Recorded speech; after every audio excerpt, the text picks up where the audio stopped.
Good morning. आप देख रहे हैं सुबह पाकिस्तान। मैं हूं सलमा कौसर और मैं हूं हाफिज नजमो साकिब। उम्मीद करता हूं आप लोग खैरियत से होंगे, जहां पर भी होंगे खुशबाश होंगे। ख़वातीनो हजरात, इस्लामाबाद का मौसम बहुत अच्छा हुआ चाहता है। सुबह सुबह उठते साथ बादल आ गए थे, धूप और बादलों की आंख मचोली का सिलसिला जारी था, लेकिन ऑफिस आने तक का सफर बहुत अच्छा था। हल्की हल्की हवा चल रही थी और उम्मीद करते हैं कि 11 बजे जब हम शो खत्म करेंगे तो बहुत ही अच्छा मौसम मिलेगा। हाँ बिल्कुल, अच्छा मौसम शो के बाद तो मिलेगा, लेकिन आते हुए भी मैंने चंद बूंदें गाड़ी की ऊपर पड़ती हुई एंजॉय की हैं बारिश की, और वो रास्ते में छोटा सा पैच था।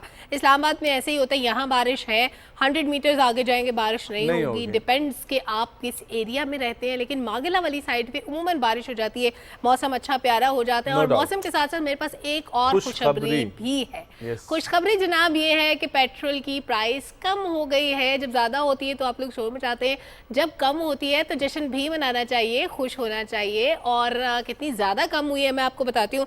पेट्रोल की कीमत में 12 रुपए फी लीटर कमी की गई है, और हाई स्पीड डीजल की कीमत में 30 रुपए कमी हुई है। बड़ी जबरदस्त न्यूज है। इसके अलावा लाइट डीजल और मिट्टी का तेल भी 12 रुपए फी लीटर सस्ता कर दिया गया है। 15 रोज के लिए चेंजेस की गई है, लेकिन ये बड़ा रिलीफ है, इसको सेलिब्रेट करना चाहिए। अगर आपने गाड़ी का टैंक फुल नहीं करवाया तो भी करवा लें, और जिन्होंने कल फुल करवा लिया था वो रिग्रेट कर रहे हैं कि आई विश हम एक दिन और वेट कर लेते, गुजारा कर लेते। कोई मसला नहीं है जी, बस ये तो अब चलता रहता है, इसी तरह की सूरत हाल है। 15 रोज के लिए जी आइंदा कीमतें कम होती जा रही हैं। 12 रुपये फी लीटर पेट्रोल, जबकि हाई स्पीड डीजल 30 रुपये, और लाइट डीजल और मिट्टी का तेल भी 12 रुपये फी लीटर सस्ता कर दिया गया है।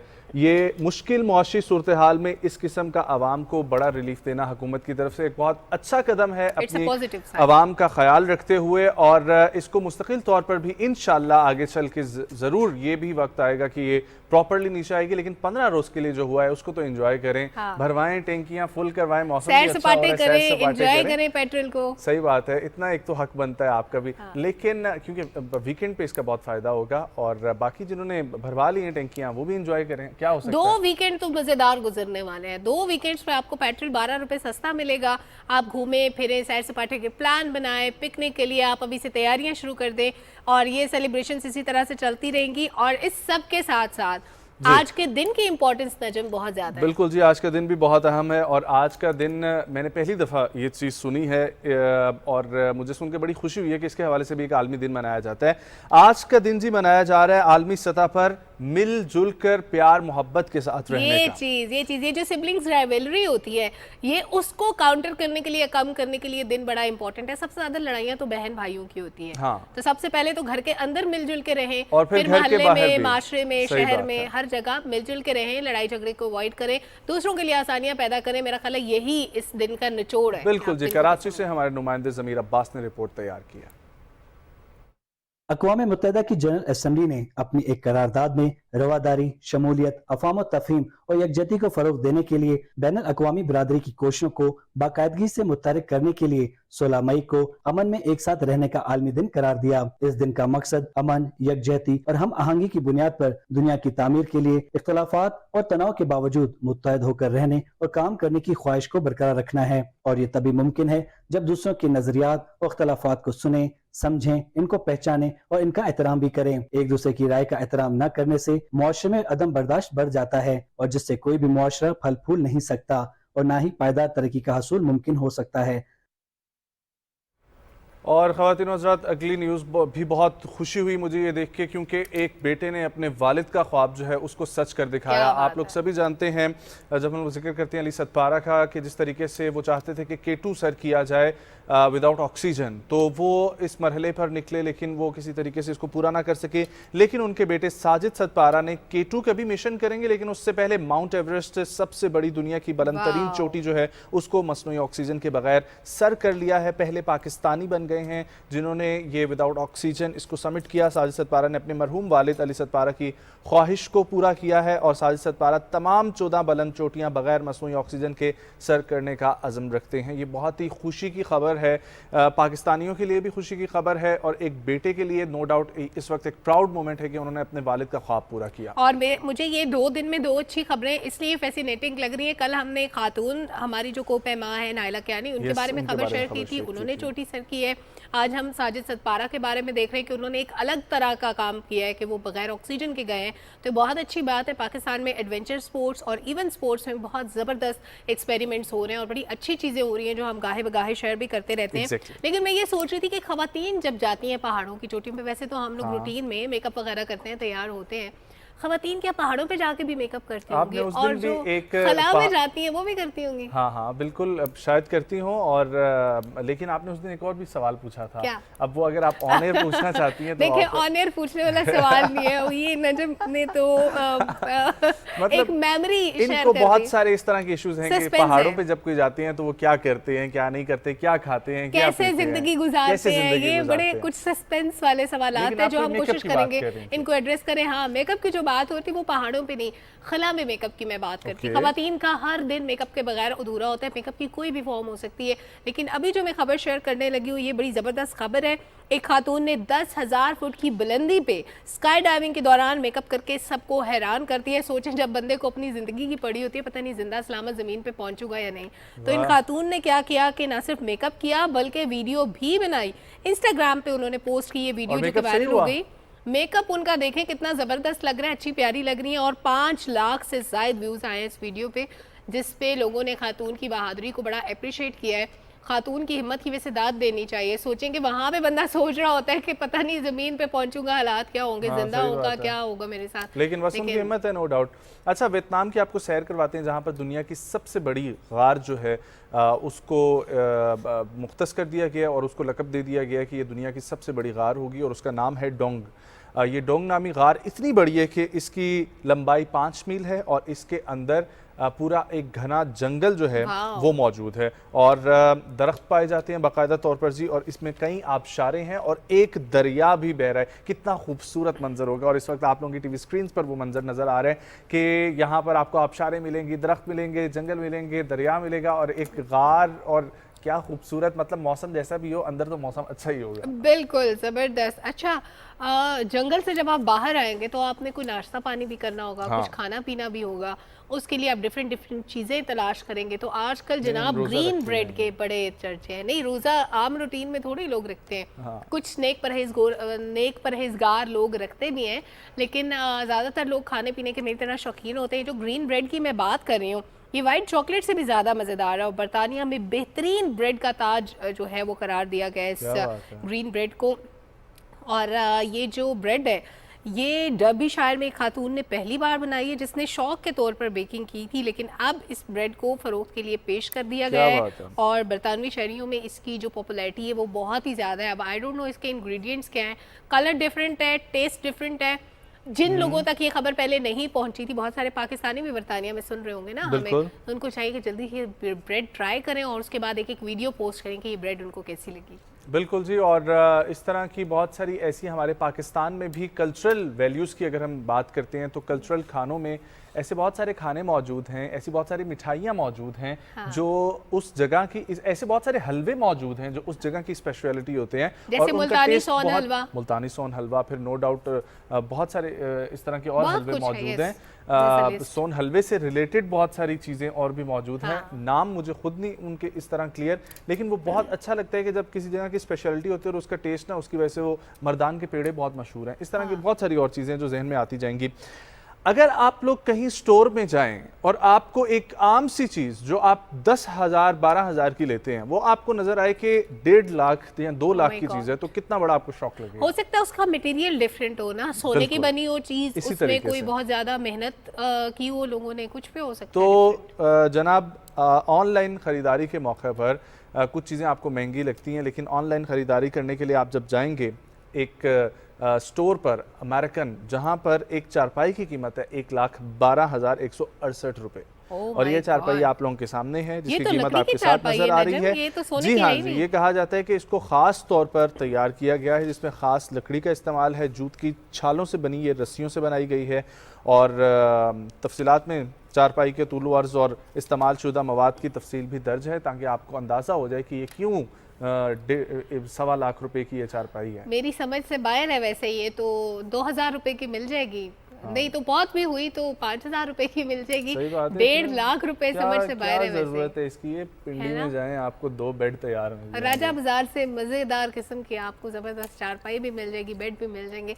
एनीवेज, अगर आपने ये चारपाई खरीदनी है तो उसके लिए कुछ ना कुछ रकम दरकार होगी और वो ज़ाहिर है आप किसी बैंक में रखेंगे, लेकिन बैंक सारे कन्वेंशनल नहीं होते। मेरे पास एक ऐसे बैंक की न्यूज़ है जो आपने ना देखी, ना सुनी, ना कभी उसके बारे में सोचा होगा। सबसे छोटा बैंक है वो दुनिया का, बहुत लिमिटेड स्टाफ है उसको, सिर्फ 2 लोग इस बैंक को चलाते हैं। उसकी ट्रांजैक्शन की कोई फ़ीस नहीं होती और इसके अलावा इसका कोई ATM भी नहीं है। केटलैंड फेडरल सेविंग्स एंड लोन की तारीख जो है वो 100 साल पुरानी है और इस वक्त ज़खायर इसके हैं $3 करोड़। लेकिन इस बैंक की कोई वेबसाइट भी नहीं है। कितनी इंटरेस्टिंग बात है ना ही इसकी कोई एडवर्टीजमेंट होती है। अगरचे अमेरिका में दुनिया के बड़े और ताकतवर बैंक्स हैं, लेकिन इस सूरत हाल में भी केटलैंड बैंक ने ना सिर्फ खुद को बरकरार रखा हुआ है बल्कि तरक्की करते हुए 1 सदी भी पूरी कर ली है। सोचे सर्वाइवल भी बड़ा मुश्किल होता है, लेकिन इसके बावजूद पूरी दुनिया में भी देखें तो ये मेरा ख्याल है ये अमेरिका का जो बैंक है ये सबसे छोटा बैंक है। अच्छा, इतने छोटे बैंक होते नहीं हैं। हम लोग जब जिक्र करते हैं AI का या टेक्नोलॉजी को तरक्की करने का, तो उसमें एक चीज़ हम लोगों ने पहले भी खबर शेयर की थी कि ऐसे कुछ रेस्टोरेंट्स हैं जिन्होंने ये स्टेप लिया है कि वो रोबोट्स के ज़रिए अपनी सर्विसेज फराहम करेंगे अपने कस्टमर्स को। एज ए वेटर रोबोट अब काम करेंगे। लेकिन अमेरिका की एक कंपनी है और अमेरिका की एक फ़ास्ट फूड चैन ने बाकायदा तौर पर इसकी मनसूबाबंदी करके इसको लॉन्च कर दिया है, जहां पर रोबोट ऑर्डर लेंगे और फास्ट फूड की चैन ने यह मनसूबाबंदी आइंदा माँ मसनूई जहानत का हामिल रोबोट की आजमाइश जो है वो शुरू कर दी जाएगी। और रोबोट ना सिर्फ ऑर्डर लेगा बल्कि सार्फिन से बातचीत करने की सलाहियत भी रखता है। क्या गपशप भी आप लगा बात है। सकते हैं। मैं तो वैसे अगर आप इसको अकेले ऑर्डर करने हो- के बजाय गप्पे ही लगाती रहूंगी, मुझे तो मजा आएगा। एक मशीन सामने खड़ी बोल रही है, मैं इतनी एक्साइटेड हो गई थी। हमारे पास कुछ स्टूडेंट्स आए, उन्होंने एक हाँ। रोबोट बनाया था और वो रिस्पॉन्ड करता था, तो मैंने उसको हाई किया तो उसने भी हाई किया, तो मुझे इतना अच्छा लगा, उसने वेव किया ऐसे। सही बात तो है। मैंने सोचा कि मुझे अगर ये पूरा दिन, मेरे लिए तो एक एंटरटेनमेंट है, अगर मैं इससे बातें करती रहूँ, गप्पे लगाती रहूँ, और इतना इंटरेस्टिंग होगा कि आप क्यूरियस होते हैं कि ये मशीन क्या जवाब देगी। सही बात तो ये है। बड़ी मज़ेदार चीज़ है। और प्रोग्राम के स्टार्ट में नजम हमने मौसम की बात की थी की और उस बारे में लोगों को बड़ा सस्पेंस था कि इस्लामाबाद का मौसम अगर अच्छा है तो हमारे शहर का मौसम कैसा होगा। कोई लाहौर, कराची, फैसलाबाद कहीं पे भी बैठा हमारा प्रोग्राम देख रहा है, तो उसके लिए हमने सोचा कि क्यों ना थोड़ी सी और डिटेल्स ऐड करें अपने इसी प्रोग्राम में, ताकि आपको पता चले। हमने ये सुना था कि आने वाले दिनों में बारिशों का एक तूफानी सिस्टम आने लगा है। यस, बड़ी ज़बरदस्त किस्म की बारिशें होंगी। लेकिन मुझे तो अल्लाह ताला confusion इसको रहमत की बारिश बनाए। मैंने ये सुना था कि 15 मई से ऑनवर्ड गर्मी होगी, तो मेरा ख्याल है ये कंफ्यूजन देखिए, दूर करने के लिए हवा का सिस्टम चेंज होता रहता है ना, तो हो सकता है हवाओं का रुख बदल गया हो। शायद इस तरह हो सकता है। लेकिन असल खबर जो है ना वो जिनके पास होगी वो हमें ज्वाइन कर उनसे चुके बात कर हैं, लेते तो हम हैं। उनसे बात करते हैं। हमारे साथ जी मौजूद हैं चीफ मेट्रोलॉजिस्ट जनाब डॉक्टर सरदार सरफराज साहब। अस्सलाम वालेकुम डॉक्टर साहब, thank you so much for joining. Good morning, खैरियत से हैं आप?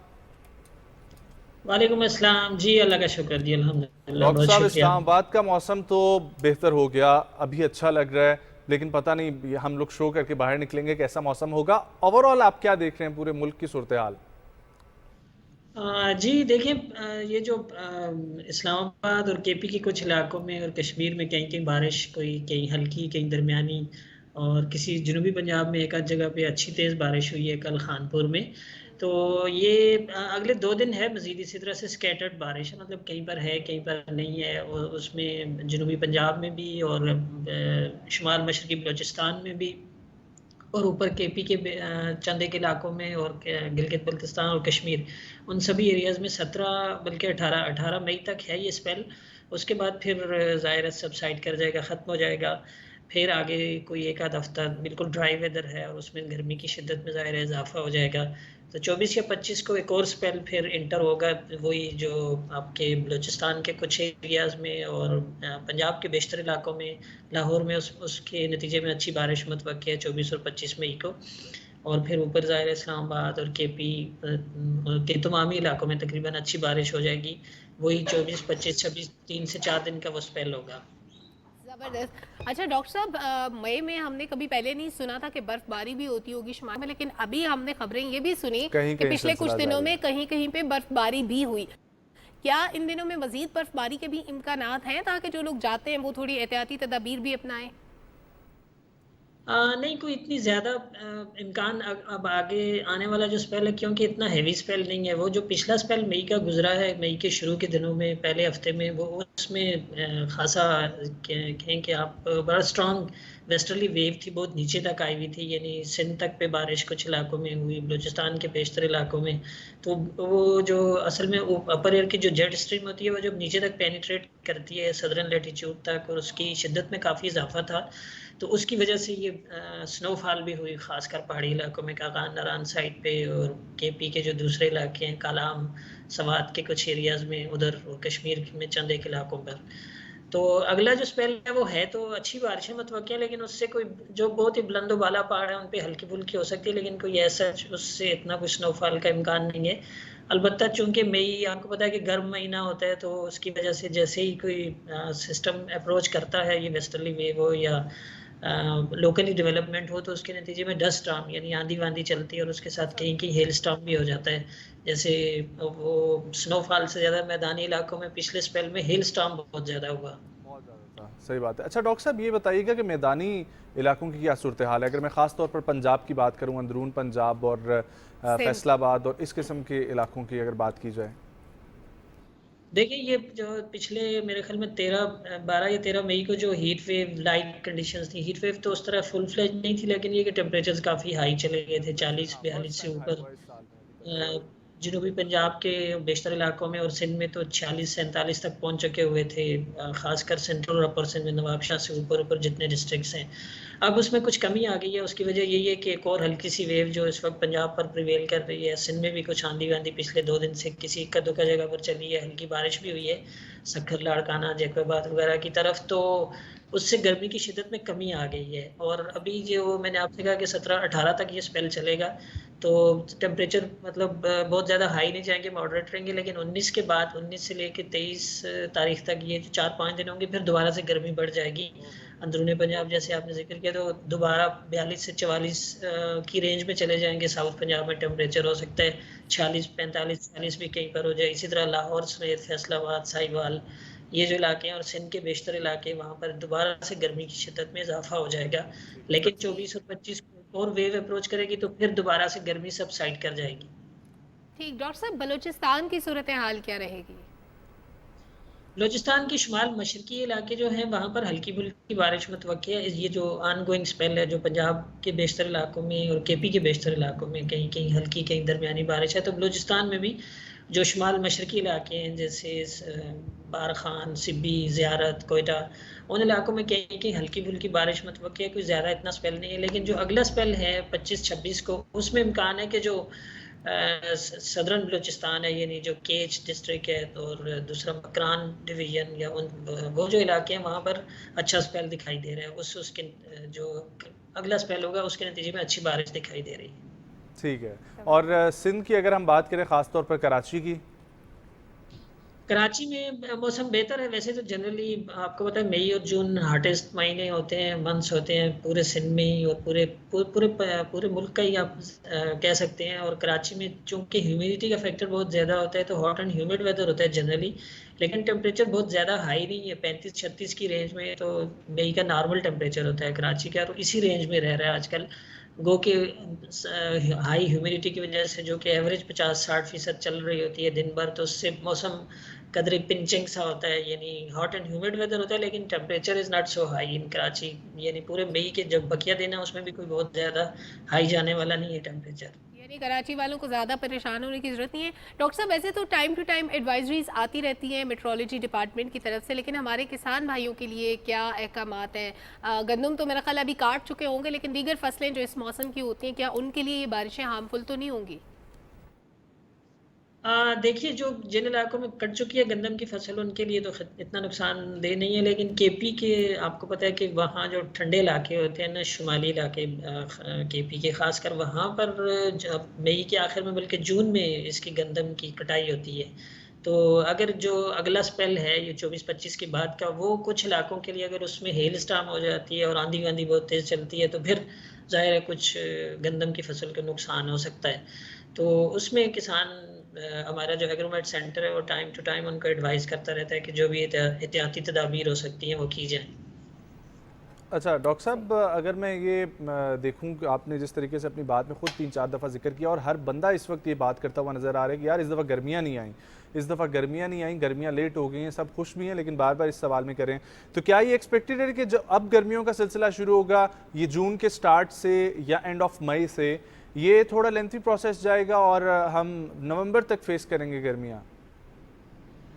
देखिए जो मई में चूंकि एक के बाद एक तरह से ना वेस्टर्ली वेव जो मगरबी हवाओं का सिलसिला है वो डोमिनेट करता रहा है। अच्छी बारिशें हुई हैं, जैसे आपने खुद जिक्र किया, पहाड़ों पर इवन बर्फबारी भी कुछ इलाकों में हुई और यालाबारी होती हुई, तो उससे मौसम कदरे बेहतर रहा, बहुत ज़्यादा गर्म नहीं हुआ। ये पिछले 3-4 दिन यानी 13 मई के बाद 12-13 मई के बाद पंजाब के कुछ मैदानी इलाके में और सिंध में पिछले एक आध हफ्ते से जो 7 मई से एक तरह से गर्म मौसम शुरू हुआ था, तो उसके बाद फिर दोबारा से एक वेव आ रही है, तो गर्मी की शिदत में ज़ाहिर है कमी हो जाएगी और मई में कोई मिला जुला सा इस तरह रहेगा। लेकिन जून चूँकि निस्बतन ड्राई है मई के मुकाबले में, जून में इतनी बारिशें नहीं हैं, एक्सपेक्टेड यही है, वो ज़्यादा ड्राई महीना होगा, तो इसलिए जून में आप ज़्यादा गर्मी एक्सपेक्ट कर सकते हैं।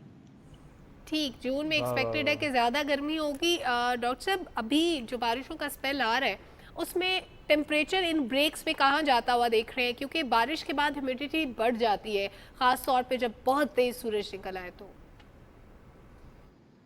देखिए जो बारिश से पहले के दिन होंगे ना, जैसे अभी तो ये स्पेल चल रहा है तो उसमें बहुत ज़्यादा टेम्परेचर नहीं, लेकिन 19 से लेके 22 या 23 तक कह लें, 19 से लेके 23 तक इस दौरान में टेम्परेचर मैदानी इलाकों में बढ़ जाएंगे, 40 से 42 से ऊपर चले जाएंगे बेशतर इलाकों में, लाहौर और उसके साथ फैसलाबाद, साहिवाल और फिर नीचे मुल्तान और भावलपुर, और सिंध के भी बेशतर इलाकों में 45-46, और हो सकता है कि उस दौरान में कुछ इलाकों में 48 तक भी जा सकता है, खासकर दादू जैकोबाद साइड जो है और नवाबशाह वगैरह।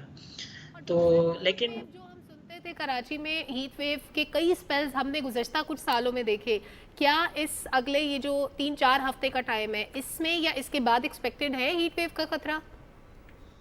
देखिए कराची में असल में जो हीट वेव के दो सबब होते हैं, या तो अपर एटमॉस्फेयर में हाई प्रेशर बन जाए तो वो एक तरह से एयर कंप्रेस होकर नीचे फिर उस ग्राउंड पे वार्मिंग पैदा करती है। दूसरा ये कि कराची के जनूब में समंदर में कोई लो प्रेशर बन जाए, कोई डिप्रेशन टाइप बन जाए। जैसे आपको याद होगा 2015 की जो हीट वेव थी वो डिप्रेशन की फॉर्मेशन हुई थी समंदर के अंदर, तो उसकी वजह से सी ब्रीज कट ऑफ हो जाती है तो फिर हीट वेव कंडीशन हो जाती है। तो मई और जून 2 महीने ऐसे होते हैं जो साइक्लोन सीजन एक तरह से होता है।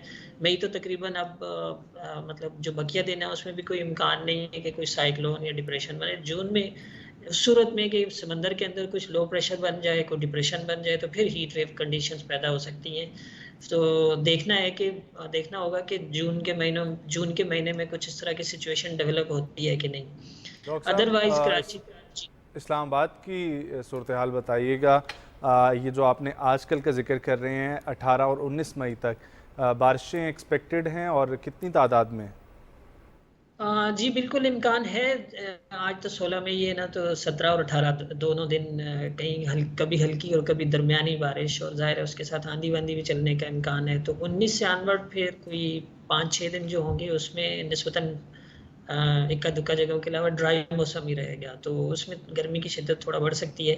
लेकिन जो अगला स्पेल है फिर 24 या 25 को जो आएगा, तो वो 3 से 4 दिन का स्पेल दिखाई देता है, तो उसमें दोबारा से अच्छी बारिश मुतवक्की है।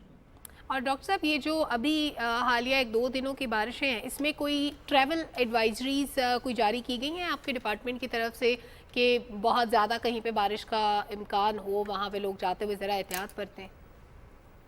नहीं देख, इसमें कोई ऐसा सच एडवाइजरी की ज़रूरत नहीं है, इसलिए कि कोई बहुत हैवी स्पेल नहीं है ये जो 17-18 का मैं आपसे जिक्र कर रहा हूँ। अलबत्ता अगला स्पेल निस्बतन कुछ इलाकों में, खासकर केपी के जो शुमाली इलाके होते हैं और कश्मीर के, तो वहाँ पर आपको पता है पहाड़ी इलाकों में कुछ तेज़ स्पेल हो जाए तो फिर लैंड स्लाइडिंग हो जाती है, तो उसमें मेरे ख्याल में एडवाइजरी हो जाएगी 2-3 दिन पहले एटलीस्ट इशू। इस्लामाबाद ऑफिस ये मन करता है वो कर देंगे। वही वो 24 से ऑनवर्ड वो स्पेल मुतवक्की है, तो मेरे ख्याल में 20-21 को फिर एक्सपेक्ट किया जा सकता है कि कोई एडवाइजरी आ जाएगी ट्रेवलर्स के लिए भी। Thank you so much doctor साहब आपके वक्त के लिए, और बहुत कुछ अपडेट मिली पूरे मुल्क की कि बारिशें कहाँ पर होंगी, कहाँ पर नहीं होंगी, कब ये स्पेल ख़त्म होगा, 4-5 फिर से एक गर्मी का जोर आएगा और फिर 5-6 दिन का बारिशों का स्पेल है। लेकिन ये आप लोगों की सारी अय्याशियाँ सिर्फ और सिर्फ मई तक है। जब जून शुरू होगा तो उसके बाद आप लोगों ने फेस करनी है गर्मियाँ, और गर्मियों के भी अपने ही फ़वाइद होते हैं और वो बहुत ज़रूरी होती हैं। अगले गेस्ट को शामिल और अगले टॉपिक को शामिल करने से पहले एक वक्फा ले लिया जाए। वक्फे से जब हम लोग वापस आएंगे तो फिर हमारे साथ गेस्ट मौजूद होंगे और एक आज बहुत ही हेल्थ की एक अहम इशू है, एक अहम डिजीज़ है, रेयर डिजीज़ है, उसके ऊपर बात करेंगे। कहीं मत जाएं, सुबह पाकिस्तान के साथ रहें।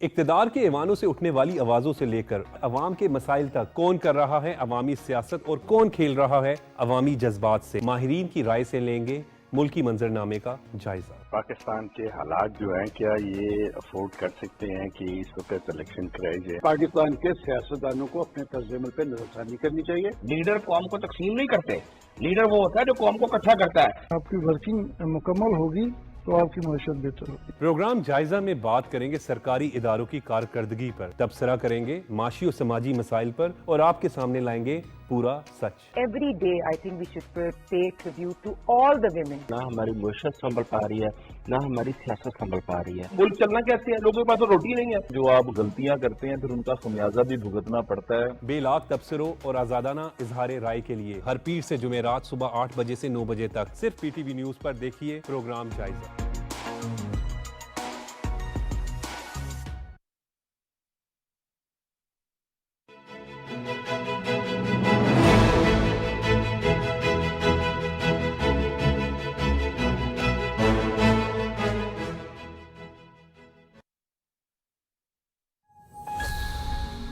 पिछे पिछे आंदा मेरी चाल वेंदा चीरे वाले वेखदा वे मेरा नाम गवाचा फूल बरसे प्यार की राहों में नजर नजर तेरे ही चर्चे ऐ सुबह सुबह तेरे ही चर्चे काटे ना कटे रे रतिया मुझे बारियां बिना ले कना टप के चलती रहती है रुकती नहीं दोस्ती ये दिल हुआ बोला ये दिल हुआ वो।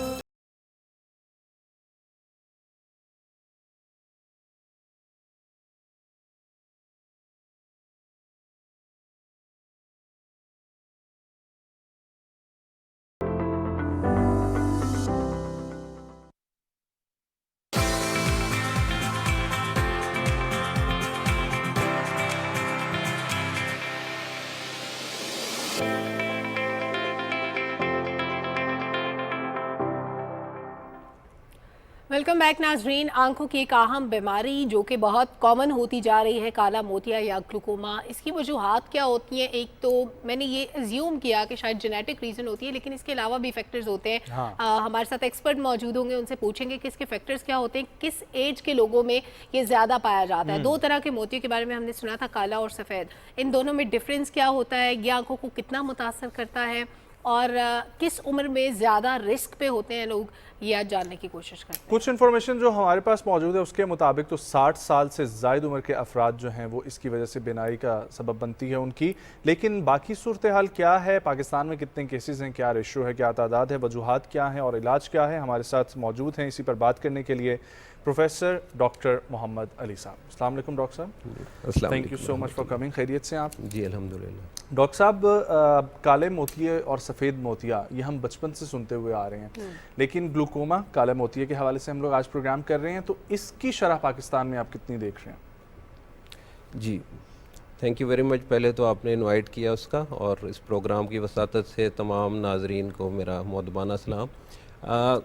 काला मोतिया और सफ़ेद मोतिया, पहले तो आपने बताया कि इनमें क्या डिफरेंसेस है, तो पहले वो बताता जाऊँ फिर काले मोती की तरफ आ जाते हैं। तो सफ़ेद मोतिया हमें पता है कि आँख एक कैमरे की तरह होती है, और इसमें लेंस भी है। बिल्कुल, जिस तरह हमारी ग्लासेस में, ऐनक में भी एक लेंस होता है, इसी तरह एक्सप्लेन करने के लिए कन्वेक्स लेंस हमारी आँख में भी होता है। ठीक है, और इसमें अगर आप देखें तो ये लेंस अगर यूजली बिल्कुल ट्रांसपेरेंट होता है और एज के साथ आहिस्ता आहिस्ता आहिस्ता इसमें कसावतें आती जाती हैं और at a certain age usually ये मैला हो जाता है, ओपेसिफाई हो जाता है और ये सफ़ेद मोतिया है। ठीक।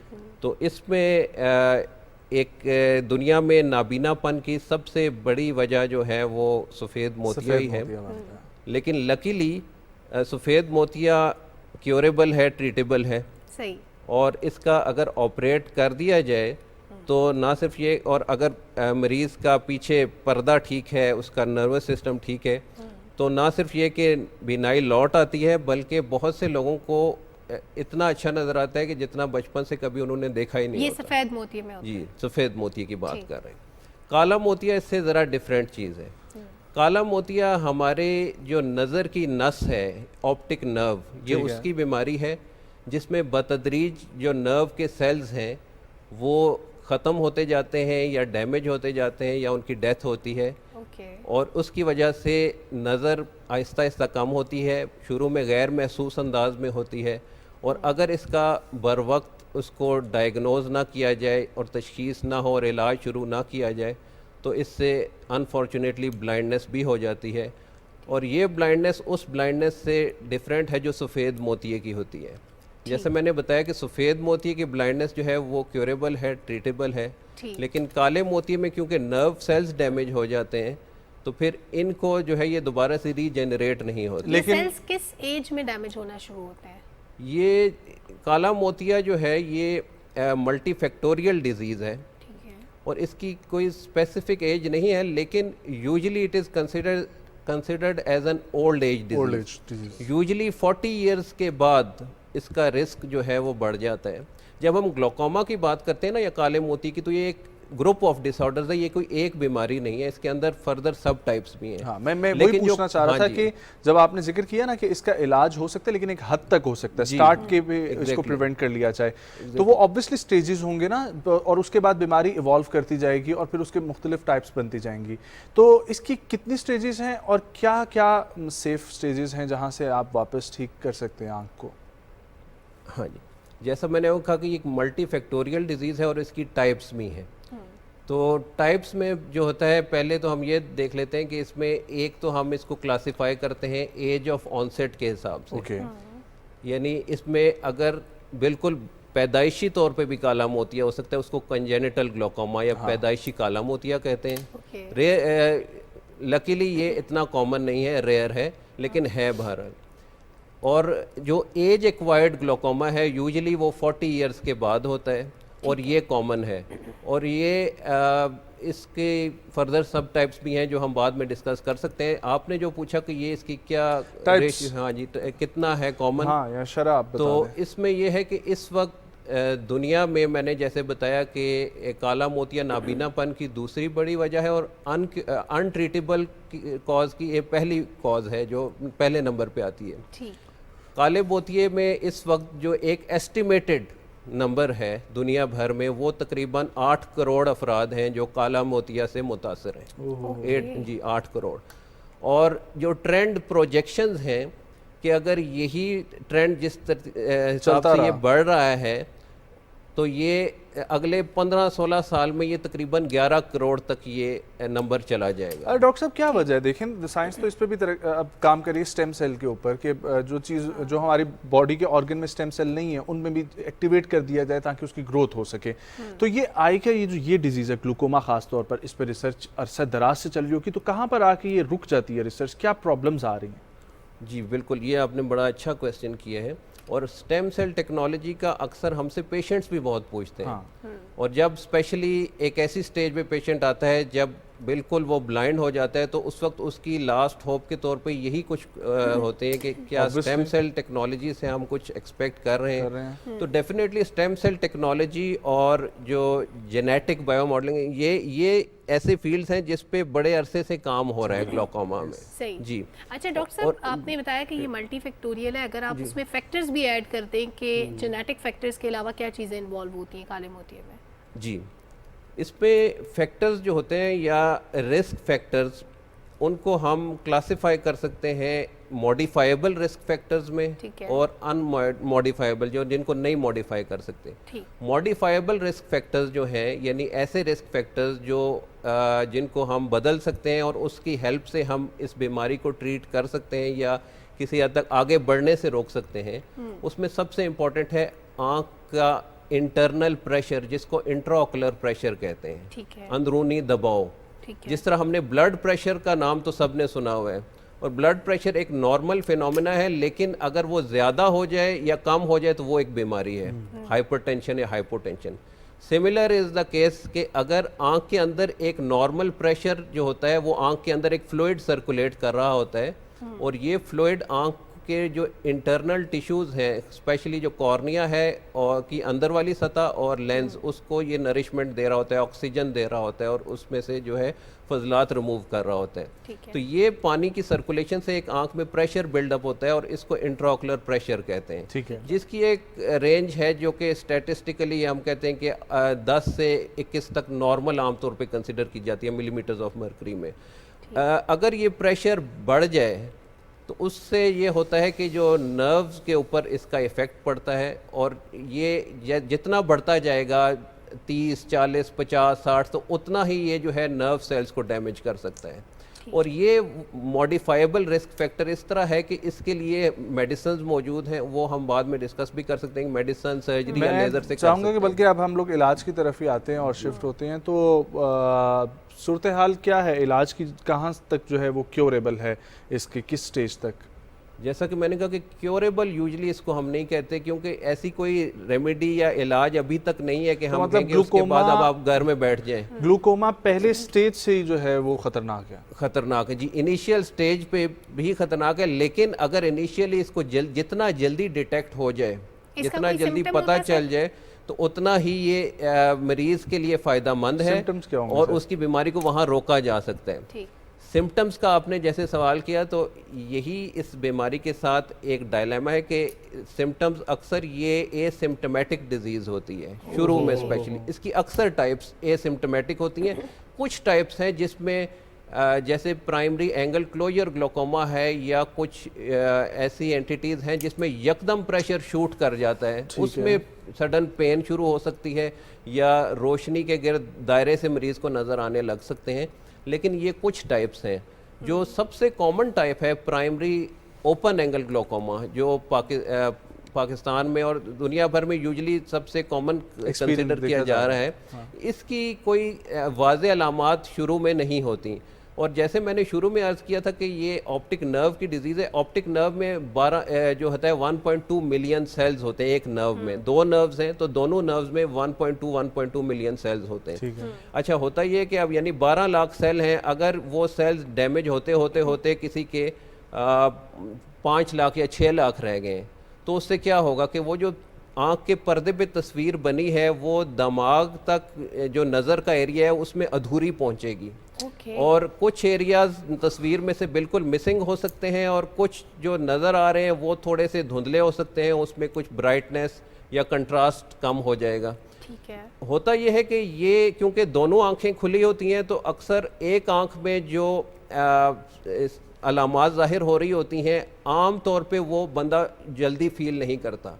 हाँ, कोई बहुत ही कोई इस तरह के प्रोफेशन से कोई शख्स मुंसलिक है, जैसे कोई आर्टिस्ट है, पेंटिंग करता है, उसमें हो सकता है उसको ये चीज़ जल्दी फील हो जाए। आम तौर पे बंदा इसको इसलिए फील नहीं करता कि एक आंख के फील्ड में अगर कोई ब्लैक एरिया आ गया या डार्क एरिया आ गया तो दूसरी आंख का फील्ड उसको कॉम्पनसेट कर देता है। तो डॉक्टर साहब इससे बचने के लिए देखें, अब ये तो पता नहीं है कि किस स्टेज में किसको हो जाए, अल्लाह सबको बचाए रखे, लेकिन इससे बचने के लिए आम जिंदगी में हम क्या करें? रेगुलर चेकअप करवाएं आंख का, या क्या होना चाहिए? बहुत पर्टिनेंट, बड़ा अच्छा सवाल है आपका। और इस बीमारी का आपको मैं बताऊं कि दुनिया भर में जो चले पाकिस्तान को थोड़ी देर हम साइड पे करके जो जिन ममालिक के हेल्थ केयर सिस्टम की हम एग्जांपल्स देते हैं, लाइक अमेरिका या यूरोप में, एक एस्टिमेटेड मतलब अंदाज़ा है कि वहाँ पर भी 50% आवाम जो लोग काले मोती से मुतासिर हैं, उनको अभी पता नहीं है कि हमें काला मोतिया हो चुका है या स्टार्ट हो चुका है। और जो तरक्की पजीर ममालिक हैं पाकिस्तान या बाकी जो इस तरह तरक्की पजीर, इसमें जहाँ एजुकेशन भी कम है या हेल्थ रिसोर्सेज की भी फुकदान है, वहाँ पे ये 80 to 90% लोगों को पता नहीं होता कि हमें काला मोतिया शुरू हो चुका है। सही। अच्छा, अब ये है कि अगर इसको अवेयरनेस इसमें इम्पोर्टेंट है और मार्च का जो हर साल मार्च का जो सेकंड वीक होता है उसको वर्ल्ड ग्लोकोमा वीक के तौर पे मनाया जाता है। इसीलिए पूरा हफ्ता जो होता है ये आमतौर पे तो आपने सुना होगा बीमारियों के दिन मनाए जाते हैं, लेकिन ग्लोकोमा की अवेयरनेस की इतनी ज़्यादा ज़रूरत है कि दुनिया भर में वर्ल्ड ग्लोकोमा वीक मनाया जाता है। बल्कि जनवरी में अवेयरनेस मंथ भी होता है, लेकिन ज़्यादा जो हमें सेरेमनीज होती हैं या अवेयरनेस वॉक्स होती हैं या सेमिनार्स होते हैं वो मार्च के सेकंड वीक में वर्ल्ड ग्लोकोमा वीक में मनाए जाते हैं। और इसका एक पैगाम होता है कि आप इस चीज़ का वेट ना करें कि मुझे कोई प्रॉब्लम होगी तो मैं अपनी आँखों का मुआयना करवाऊँगा। स्पेशली जो लोग 40 इयर्स की एज क्रॉस कर चुके हैं, क्योंकि 40 के बाद रिस्क ज़रा ज़्यादा बढ़ जाता है, उनको तो मस्ट है कि 40 साल के बाद हर साल एक बार कम से कम अपनी आंखों का मुआयना करवाएं। और अगर कोई रिस्क फैक्टर्स पहले से मौजूद है, मसलन किसी को फैमिली हिस्ट्री है पहले से ग्लोकोमा की, तो फिर तो पहले से शुरू करवा दें, फिर 40 साल का भी वेट मुख्तसर है। अगर एक चीज़ और आप क्लियर कर दें कि अगर किसी को आंख पे एकदम से प्रेशर फील होता हो और वो सर्टेन टाइम के लिए हो, शॉर्ट टाइम पीरियड के लिए हो, वो घंटा हो सकता है, वो 5 मिनट हो सकते हैं, क्या इसका ताल्लुक मोतिये से होता है या और कोई हेल्थ प्रॉब्लम ऐसा हो सकता है जो इसके साथ इंटरलिंक्ड हो? प्रेशर की जहाँ तक बात है ना, तो अगर तो प्रेशर बॉर्डर लाइन और प्रेशर, हाँ पेन और प्रेशर, पेन की तो बहुत सी वजूहात हो सकती हैं। प्रेशर जो है वो एक तो मरीज़ कहता है कि मैं प्रेशर फील कर रहा हूँ, वो ज़रूरी नहीं वो प्रेशर हो जिस प्रेशर की हम अभी बात कर रहे थे, इंट्राओकुलर प्रेशर की। दिमाग का भी प्रेशर आंख पे फील हो सकता है? दिमाग का प्रेशर तो एक और चीज़ है, लेकिन उसका भी इफ़ेक्ट इससे हो सकता है, इनडायरेक्टली लिंक उसका भी बनता है। जो मरीज़ बात करते हैं कि प्रेशर फील कर रहा हूँ, वो अक्सर इस तरह भी होता है कि मतलब वो जैसे किसी को ऐनक की ज़रूरत है और वो ऐनक नहीं लगा रहा, तो उससे भी क्योंकि आइज़ के मसल्स पे जोर पड़ता है तो वो प्रेशर फील कर सकता है। इंट्राओकुलर प्रेशर जो काले मोतिये का बायस अक्सर बनता है, उसका प्रेशर उस वक्त यूजुअली फील होता है जब वो बहुत हाई चला जाता है, मसलन 30 मिलीमीटर्स ऑफ मर्करी या इससे ऊपर, और अगर सडनली बढ़े तो वो ज़्यादा फील होता है। तो जैसे एक ग्लोकोमा की सब टाइप है प्राइमरी एंगल क्लोजर ग्लोकोमा, उसमें इसके अटैक्स होते हैं, बाज़ औक़ात सब एक्यूट अटैक्स भी होते हैं जो कुछ देर के लिए 5 मिनट 10 मिनट के लिए आधे घंटे के लिए, और उसमें इसी तरह होता है कि एंगल क्लोजर के जो मरीज़ होते हैं वो जब डिम लाइट में जैसे टेलीविज़न देखें या कोई नीचे झुक के वो मुतालिया करें ज़्यादा देर के लिए, तो उनके क्योंकि एंगल क्लोज्ड होते हैं आँख के, तो वो और जो कम डिम लाइट में आँख की पुतली थोड़ी फैल जाती है तो वो एंगल क्लोजर और ज़्यादा उनका बढ़ जाता है और वो आँख अटैक में चली जाती है और उससे सडनली प्रेशर 10-12 से शूट करके 50-60 पे भी जा सकता है, और उसमें उनको जो है वो उसके सडन सिम्टम्स अपीयर होते हैं। Thank you so much doctor साहब for coming, that was really informative. और क्योंकि इस डिजीज़ के बारे में मुझे पर्सनली बिल्कुल भी नहीं पता था, और आप लोगों को यही कहूँगा कि पहली दफ़ा मुझे ये पता चला कि आँख की एक ऐसी भी बीमारी है कि जो लाइलाज है, और अपनी आँख का बहुत ख्याल रखें, इसका प्रॉपरली आप लोग चेकअप करवाते रहें ताकि आपकी आँख महफूज रहे। एक ब्रेक, न्यूज़ ब्रेक की तरफ बढ़ेंगे, वापस आएंगे, कंटिन्यू करेंगे प्रोग्राम को, हमारे साथ रहें।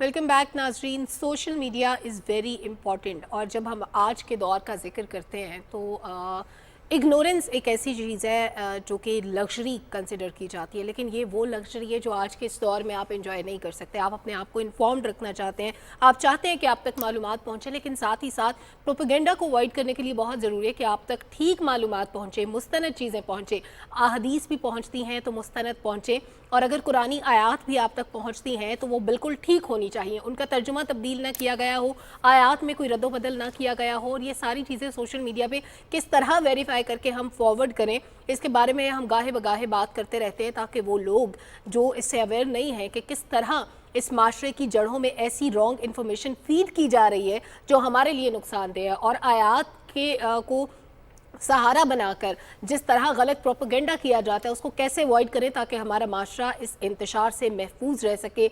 आज का ये सेगमेंट भी इसी मामले पर है। बिल्कुल जी, और इसी पर बात करने के लिए हमें ज्वाइन कर रहे हैं रुकन काउंसिल ऑफ इस्लामिक आइडियोलॉजी जनाब अल्लामा सैयद ज़ियाउल्लाह शाह बुखारी साहब। अस्सलाम वालेकुम अल्लामा साहब। जी वालेकुम। बहुत शुक्रिया वक्त निकालने के लिए। खैरियत से आप?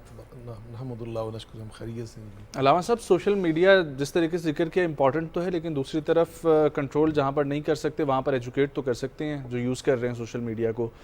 और एजुकेशन में एक्सट्रीम माइंडसेट बहुत ज़्यादा देखने में आता है, तो एक्सट्रीम माइंडसेट की वजह क्या है हमारे इस माशरे में?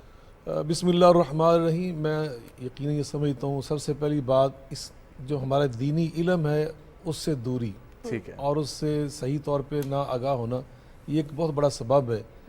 कुरान मजीद फुरकान हमीद में अल्लाह ताला ने हमें ज़िंदगी के हर शोबे के लिए मुकम्मल रहनुमाई फ़राहम की है।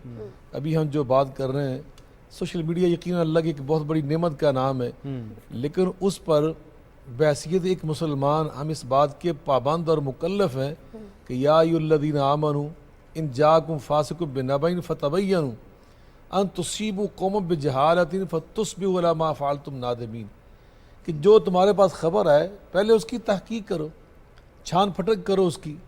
जैसे अभी आपने बात की मेरी बहन ने कि कुरान पाक की आयत मुबारका का माना तफसीर हर बंदा तो नहीं जानता ना, ये तो उलमा का काम है। हर मुसलमान का फ़र्ज़ है कि वो अगर इस्तिफ़ादा करना चाहता है तो पहले उसकी तहकीक कर ले कि वाक़अतन ये कुरान पाक की सही आयत भी है या नहीं है, फिर उसका ये सही माना भी है या नहीं है। फिर उसके बाद हदीस पाक के उन्वान से बाज़ औक़ात चीज़ें नशर कर दी जाती है, वो बाज़ औक़ात बिल्कुल नबी पाक की हदीस होती ही नहीं है। और आका अलैहिस्सलातु वस्सलाम ने दोनों चीज़ों के बारे में इरशाद फरमाया कि मन क़ाल फ़िल क़ुरान बिराइही फ़लयतबव्वा मक़अदहु मिनन नार, जो कुरान पाक की तफसीर या माना अपनी तरफ से बयान कर रहा है, यानी वह सही माना नहीं है, वो सही मफहूम नहीं है कुरान पाक का, तो फरमाया उसका ठिकाना जहन्नम है।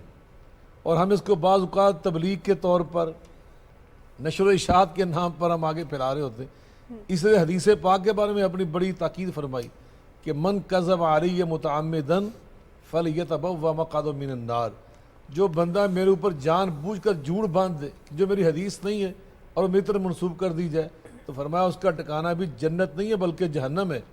तो बिलाशुबा हम इस बात के पाबंद हैं कि पहले तो हम उसकी तहकीक करें। फिर दूसरी बात जो भी आपने इरशाद फरमाई कि हमारे अंदर ये तशद्दुद का जो रवैया आया ये कैसे आ गया।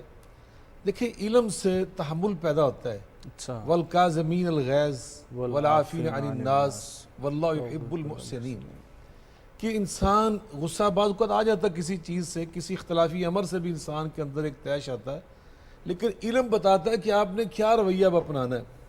वो ये नहीं कि फ़ौरन आपने रद्द अमल देना है, बुराई का जवाब बुराई से नहीं। अल्लाह ताला फरमा रहे इदफ़ा बिल्लती अहसन, जब तुमने दिफा करना है ना तो तुम्हारे रवैये में, तुम्हारे अंदाज में, तुम्हारे रद्द अमल में हुसन नहीं फरमाया, फरमाया अहसन। ये सुपरलेटिव डिग्री है, अफल तफजील।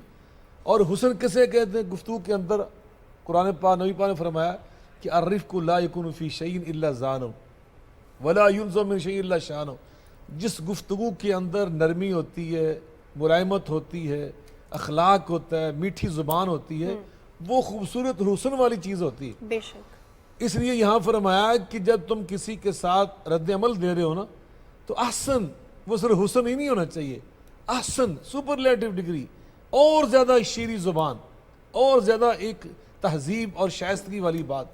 कुरान पाक में अल्लाह फरमा रहे व इबादुर रहमान अल्लज़ीना यमशून अल अर्ज़ि हौना व इज़ा ख़ातबहुमुल जाहिलून क़ालू सलामा, मेरे बंदे वो नहीं होते कि जो जाहिलों से उलझ पड़े और जहालत का जवाब जहालत से दें। फरमाया नहीं, वइज़ा ख़ातबहुमुल जाहिलून, जब जाहिलों से उलझते हैं, जहालत की बातें कह रहे होते, क़ालू सलामन, वो जवाब में रद्द अमल के तौर पर भी सलामती की बात कह रहे होते। क्या खूबसूरत बात। वक़ूलू लिन्नासी हुस्ना, अल्लाह हमें उसूल ज़िंदगी ये सिखा रहे कि जब भी लोगों से, इंसानों से बात करो ना, हुस्न वाली बात करो। और हुस्न वाली बात कौन सी? जैसे भी मैंने अर्ज़ किया, निगह बुलंद, अल्लामा इकबाल फरमाते हैं रहमतुल्लाह अलैह, निगह बुलंद सुखने दिल नवाज, जहाँ पुरसोज यही रखते सफ़र मीरे कारवां के लिए। कि हमारी जो गुफ्तगू है ना, हमारी तहरीर व तकरीर, ये ज़ुबान हम कलम की ज़ुबान से भी बोलते हैं ना, जो तहरीर होती है हमारी इस वक्त सोशल मीडिया के ऊपर, यहाँ बात कर रहे हैं, तकरीर है, लेक्चर है, हम इस वक्त प्रोग्राम कर रहे हैं, तो हमारी तहरीर व तकरीर के अंदर मतानत, संजीदगी, शाइस्तगी, दूसरों के लिए लताफत, नरमी और शीरी ज़ुबान, हमें इस बात का पाबंद बनाया गया। और यकीनन हम इन चीज़ों से महरूम हैं इस वक्त। जो हमारे सोशल मीडिया के ऊपर ज़्यादा लोग एक्टिव हैं ना, वो इन सारी चीज़ों, इन सारे औसाफ से महरूम है, इसलिए कि उन्होंने उसूल ज़िंदगी सीखे ही नहीं है। हज़रत अली और मुर्तज़ा करमल्लाहु वजहहु फरमाया करते थे, अद्दिबू औलादकुम, यहाँ वालिदैन की जिम्मेदारी, असाज़ा की जिम्मेदारी, और हमारा जो मीडिया है ये भी असाज़ा होते हैं, ये भी रूहानी मुर्शिद और बाप की हैसियत रखते हैं। तो इन सब का फ़र्ज़ क्या था, अद्दिबू औलादकुम वअल्लिमुहुमुल खैर, अपने बच्चों को, अपने नौजवानों को आदाब ज़िंदगी सिखाओ, उसूल ज़िंदगी सिखाओ, इन्हें खैर की तालीम दो। नबी पाक सल्लल्लाहु अलैहि वसल्लम फरमाया कि मन कान युमिनु बिल्लाहि वल यौमिल आखिर फलयकुल खैरन औ लियस्मुत। जो मोमिन बंदा होता है ना, या खातून होती है, उसकी निशानी ये होती है, वो जब भी बात करेगा, कोई शेर लिखेगा, बोलेगा, वो खैर की बात करेगा। तो हमें खैर की तालीम देनी चाहिए अपनी औलाद को। बहुत खूबसूरत बात की आपने अलामा साहब। फासिदीन, मैनिपुलेशन करने वाले लोग, प्रोपेगेंडा करने वाले लोग, इन लोगों के लिए हमारा मजहब क्या कहता है? ये बहुत खूबसूरत आपने बात की। देखिए, हम तो दुनिया में आए हैं खैर को फैलाने वाले बनकर। कुरान पाक में अल्लाह ताला खुद फरमाते, वल तकुम मिनकुम उम्मतुन यदऊन इलल खैर, मुसलमानों तुम्हारे अंदर ऐसे लोग बड़ी तादाद में हमेशा रहने चाहिए जो क्या काम करें, यदऊन इलल खैर, वो खैर की दावत देने वाले हों, खैर की तरफ बुलाने वाले हों। तो अभी जो मैंने कहा, खैर क्या है? नरमी, दूसरों के साथ अच्छी बातें करना, कोई ज्यादती कर भी जाए तो तहम्मुल करना, बर्दाश्त करना। ये कि फौरन हम ईंट का जवाब ईंट से नहीं, हम तो कहते हैं हम ईंट का जवाब पत्थर से देंगे, ये नहीं है। हम तो ईंट का जवाब, नबी पाक क्या उस वैसा था, आप जवाब देते थे बदतमीज़ों की बदतमीज़ी का। कैसे? आप नरमी के साथ, अखलाक के साथ, मीठी ज़ुबान के साथ। नतीजा फिर क्या निकलता था? कुरान पाक में अल्लाह ताला फरमाते हैं, अगर तुम हुस्न वाली बातें दिफा में, रद्द अमल में भी देना शुरू कर दो, फ़इज़ल्लज़ी बैनक व बैनहु अदावतुन कअन्नहु वलियुन हमीम, तुम्हारा दुश्मन भी तुम्हारा दोस्त बन जाए। कितने सहाबा इकराम जो बने हैं, वो कैसे बने? रुफ़क़ाए पैगम्बर सल्लल्लाहु अलैहि वसल्लम, वो आपके दुश्मन थे, आपके मुखालिफ थे, आपके खिलाफ सख्त ज़ुबान बोलने वाले थे, लेकिन आपकी मठास ने, आपके अखलाक़ आलिया ने उन्हें बिलाखिर मजबूर कर दिया। अल्लाह ने खुद गवाही दी, फ़बिमा रहमतिन मिनल्लाहि लिन्त लहुम वलौ कुन्त फ़ज़्ज़न गलीज़ल क़ल्बि लन्फ़ज़्ज़ू मिन हौलिक। ये जो आपकी इतनी बड़ी रुफ़क़ा की जमात बन गई ना, जानिसारों की, ये क्यों बनी है? दो चीज़ों से, एक आपका दिल नरमी वाला और एक आपकी ज़ुबान मठास वाली। ये दो चीज़ों से आप, और हमारा हाल क्या है? जो अल्लामा इकबाल रहमतुल्लाह अलैह ने फरमाया, जिसकी आप निशान दी की दोनों ने, वो फरमाते हैं, कोई कारवां से टूटा, कोई बदगुमा हरम से, कोई कारवां से टूटा, कोई बदगुमा हरम से, कि मेरे कारवां में नहीं खूबे दिल नवाजी। हमारे अंदर खूबे दिल नवाजी वाली बात ख़त्म होती चली जा रही है। आज सोशल मीडिया के ऊपर जो हमारे नौजवान, हमारे बच्चे, हमारे बेटे, हमारे फर्जंद, इस कौम, देखिए पाकिस्तान को अल्लाह ये नेमत अता की है, 70% नौजवान बेशक दुनिया में किसी मुल्क के पास नहीं, वो सिर्फ पाकिस्तान को अल्लाह ने ये नेमत अता की है।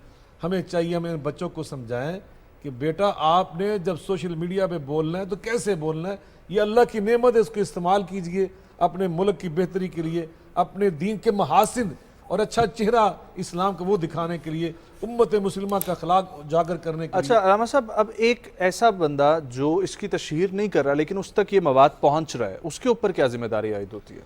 देखिए, उसको चंद चीज़ें, सबसे पहली चीज़ तो ये है कि बुरी बात को आगे नशर नहीं करना चाहिए, ठीक है, हम इसके पाबंद हैं। उसके बाद उसको चाहिए जिम्मेदारों तक इस इतला को पहुँचाए, ठीक है, जो हमारी चीज़ें सारी मौजूद हैं, कि इन इदारों तक ये इतला पहुँचाए कि ये फ़लाँ एक चीज़ बुरी नशर हो रही है, इसको रोका जाए, ठीक है, खुद इसका जरिया ना बने किसी भी लिहाज से। ताअवनु अल बिर्र व तक़वा वला ताअवनु अल इस्मि वल उद्वान, अल्लाह ने हमें हर उसूल सिखाया। बेशक ये बुराई का काम है, मुसलमानों के दरमियान इंतशार पैदा करना, फिक्री अनारकी पैदा करना। अब देखिए हमारे जो मकाद, अभी आपने बड़ा अच्छा लफ्ज़ बोला, मकाद बे फिक्र जी, हम इसको हमेशा फ़िरका कहते हैं कि ये फ़िरके नहीं है हमारे अंदर। फ़िरका तब होता है कि जब उसूल दीन के अंदर इख्तलाफ पैदा हो जाए। उसूल दीन हमारी 5 नमाजें, कोई इख्तलाफ है, वही कुरान है, वही नबी पाक सल्लल्लाहु है, वही बैतुल्लाह है, वही सहाबा कराम, वही रोज़े हैं, वही रमज़ान है, वही हज है। तो उसूल दीन में कोई फ़र्क नहीं है, तो ये फ़िरके नहीं है, ये मकातब फ़िक्र है। अब मकातब फ़िक्र के दरमियान जो इख्तलाफ होता है ना, वो फ़िक्री होता है, वो फ़िकी होता है, और उससे हमें अल्हम्दुलिल्लाह वुसअत मिलती है। सही बात है। अगर अगर इख्तलाफ खत्म हो जाए तो रिसर्च ही रुक जाती है। तहकीक में इजाफा हो रहा है, हमारे लिटरेचर में इजाफा हो रहा है, और उम्मत मुस्लिमा जो दुनिया जहाँ में फैली हुई है, देखिए सहराई इलाके, ज़मीन ज़री इलाके, पहाड़ी इलाके, दरियाई इलाके, इनके हक़ाइक़ ज़िंदगी मुख्तलिफ होते हैं। सही बात। अब हमारे इस फ़िकी इख्तलाफ की बरकत से वो सब इस्लाम के छतरी के नीचे नजर आ रहे हैं, और सबको वहाँ से अपना अपना हल मिल रहा है अपने मसले का। तो इसलिए मैं समझता हूँ कि ये अपने नौजवानों को समझाने की ज़रूरत है कि इनको फ़िरके ना समझें, और इसकी बुनियाद पर अपने जो अकाबिर हैं वो इस मकतबे फ़िक्र के दूसरे को अपना बड़ा नहीं समझते, वो सब हमारे बड़े थे। सही बात है, सही बात। वो हमारे अलग अलग नहीं थे। इमाम जाफर सादिक, सही बात है, सही बात। अहले बैत के चश्मो चिराग, इमाम अबू हनीफा रहमतुल्लाह अलैह इमाम आज़म, और इसी तरह इमाम आज़म के भी उस्ताद हैं, इमाम जाफर सादिक, सैयदना इमाम जाफर सादिक, और इमाम बिन हम्बल, इमाम मालिक बिन अनस, इमाम मोहम्मद बिन अदरीस शाफी, इमाम बुखारी, इमाम मुस्लिम, ये सब हमारे आइम्मा थे, ये हमारे बड़े थे। अब हम क्या करते हैं, बाज़ औक़ात ये नौजवान को इल्म ही नहीं होता कि आपस में हमारा तल्लुक़ क्या, रिश्ता क्या। वो समझते ये इस मसलक के, वो समझते ये बड़े इस मसलक के। नहीं, ये हमारे सब के हैं, ये मुश्तरक हैं, ये उम्मत मुस्लिमा का मुश्तरका असासा है। तो इसलिए हमें इन चीज़ों की बुनियाद पर सोचने की ज़रूरत है, नौजवानों की रहनुमाई करने की ज़रूरत है। बहुत खूबसूरत अल्लामा साहब, आपकी आखिरी बात ही बहुत दिल को छू लेने वाली थी, और मैं समझता हूँ कि ये मैसेज स्टेट चैनल से भी जा रहा है और हर जगह से यही जाना चाहिए, मेंबरों मेहराब से भी, कि हम सब एक थे, एक हैं। और इसी वजह से जो है, अगर हम ये एक बनकर रहेंगे तब भी दूसरी तरफ जो है ना वो होगा। क्योंकि वो भी कहा जाता है ना कि एक हम मुसलमान आपस में एक दूसरे को काफिर काफिर कहते हैं, ठीक है, लेकिन एक वो हिंदू है जो हम सबको देखकर मुसलमान कह रहा है। बिल्कुल ऐसे। बहुत शुक्रिया अल्लामा साहब आपके वक्त के लिए। ख़वातीन हज़रात, एक ब्रेक, वापस आएंगे, कंटिन्यू करेंगे प्रोग्राम को, हमारे साथ रहें।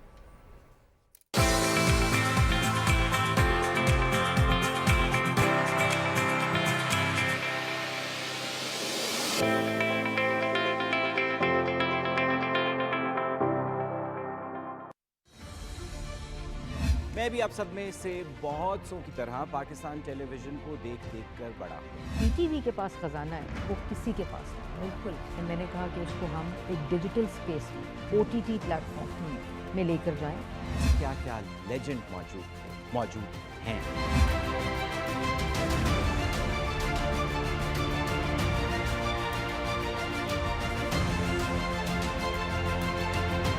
सब्सक्राइब कीजिए और एंजॉय कीजिए एक बेशुमार खजाना एंटरटेनमेंट का।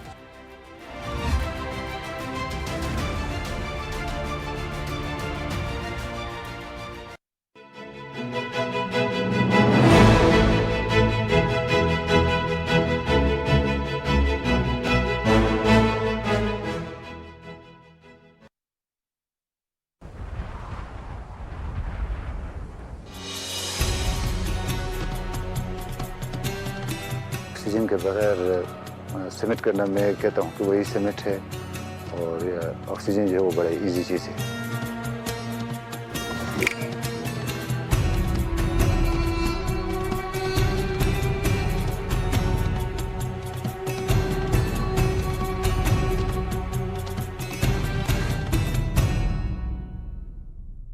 आज के प्रोग्राम में हम मौजूद हैं औलिया की सरजमीन मुल्तान।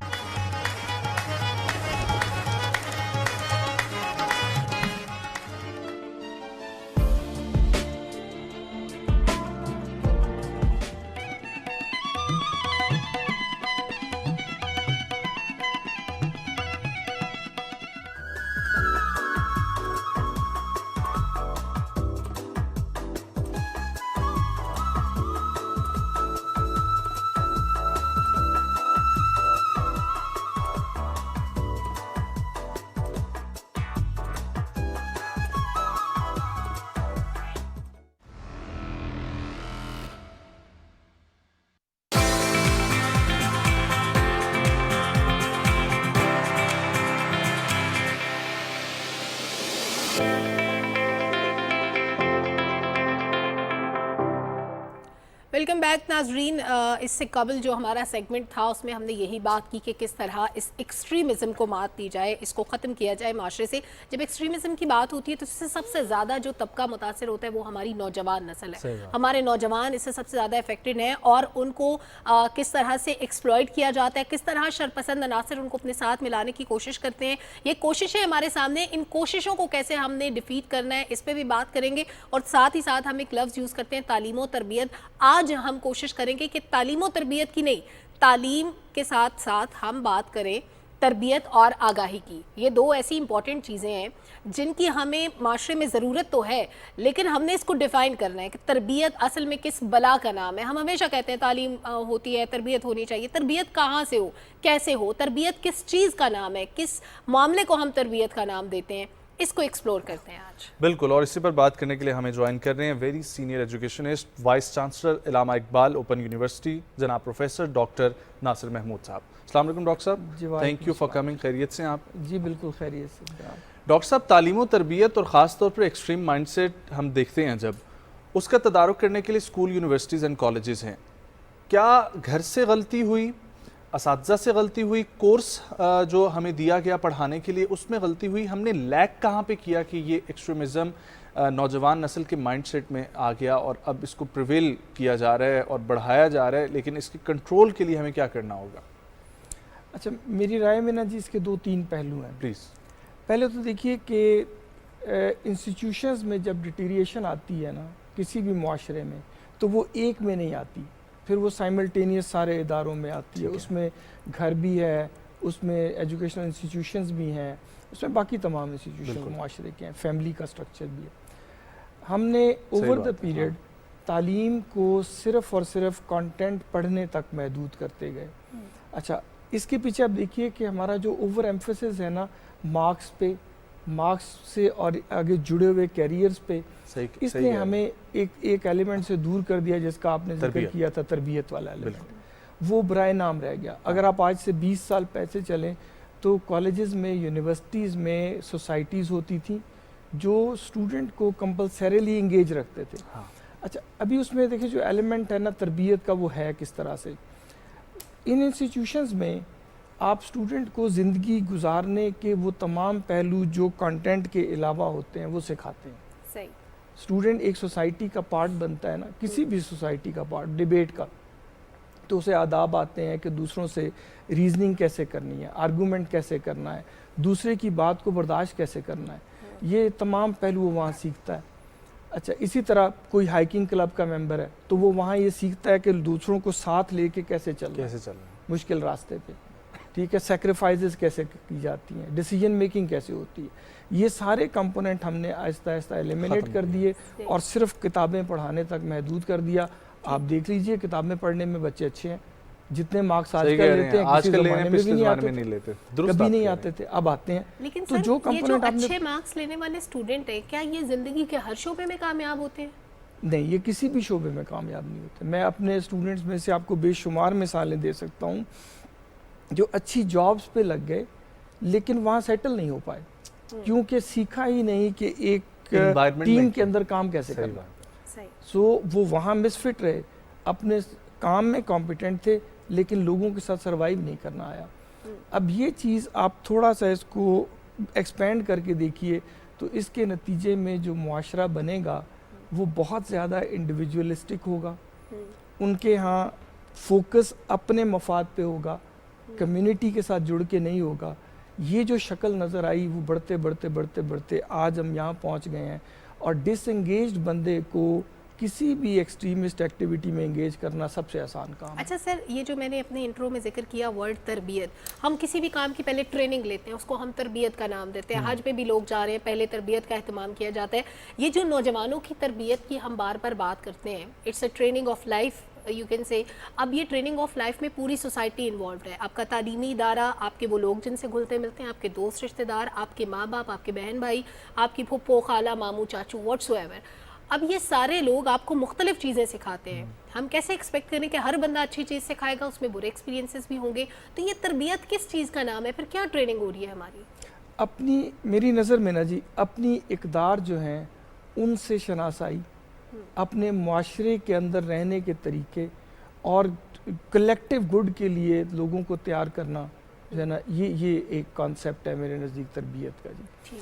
मसलन स्टूडेंट को वो घर में हो, वो कॉलेज में हो, वो किसी दोस्तों की महफिल में हो, ये सिखाना कि सबसे आगे मैं नहीं होता, हाँ, सबसे आगे उस दिन हम सक्सेसफुल हैं जिस दिन हम सब सक्सेसफुल हैं। अगर हम में से कोई पीछे रह जाएगा तो वो सक्सेस नहीं है हमारी। दूसरों के हार में खुशी तलाश कोई कुछ नहीं है उसमें, मेरी कामयाबी कभी भी नहीं है। मेरी कामयाबी इन लोगों के साथ मिल के है। अच्छा, ये बिल्कुल एक जस्टिफाइड बात है कि आपस में कंपटीशन होता है, हर इंसान अपने मुफाद के लिए काम करता है, लेकिन उसकी एक इखलाकी बॉटम लाइन है जिससे नीचे मुझे नहीं जाना सही, अपने ज़ाती मुफाद की खातिर। ये बात ओवर द पीरियड हम नहीं सिखा पाए।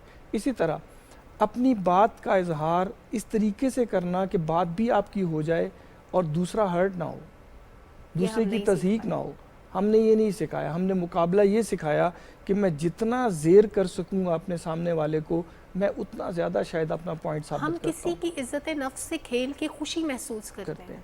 बिल्कुल ऐसे। और एक दूसरा कंपोनेंट जो इसमें आया ना जी, वो ये आपके सोशल मीडिया का था। हम एक जगह बैठ के भी अलूफ होते हैं। हमारा सबसे अच्छा दोस्त वो है जो सोशल मीडिया पे चल रहा होता है, वो हमारी सबसे बड़ी गाइड है। उसके सच झूठ की तमीज़ किए बगैर उसकी प्रोपोगेशन करना। घर में बैठे हों तो वालिदैन से गुफ्तगू नहीं होती, गुफ्तगू इस मशीन से चल रही होती है। सही बात है, ठीक है।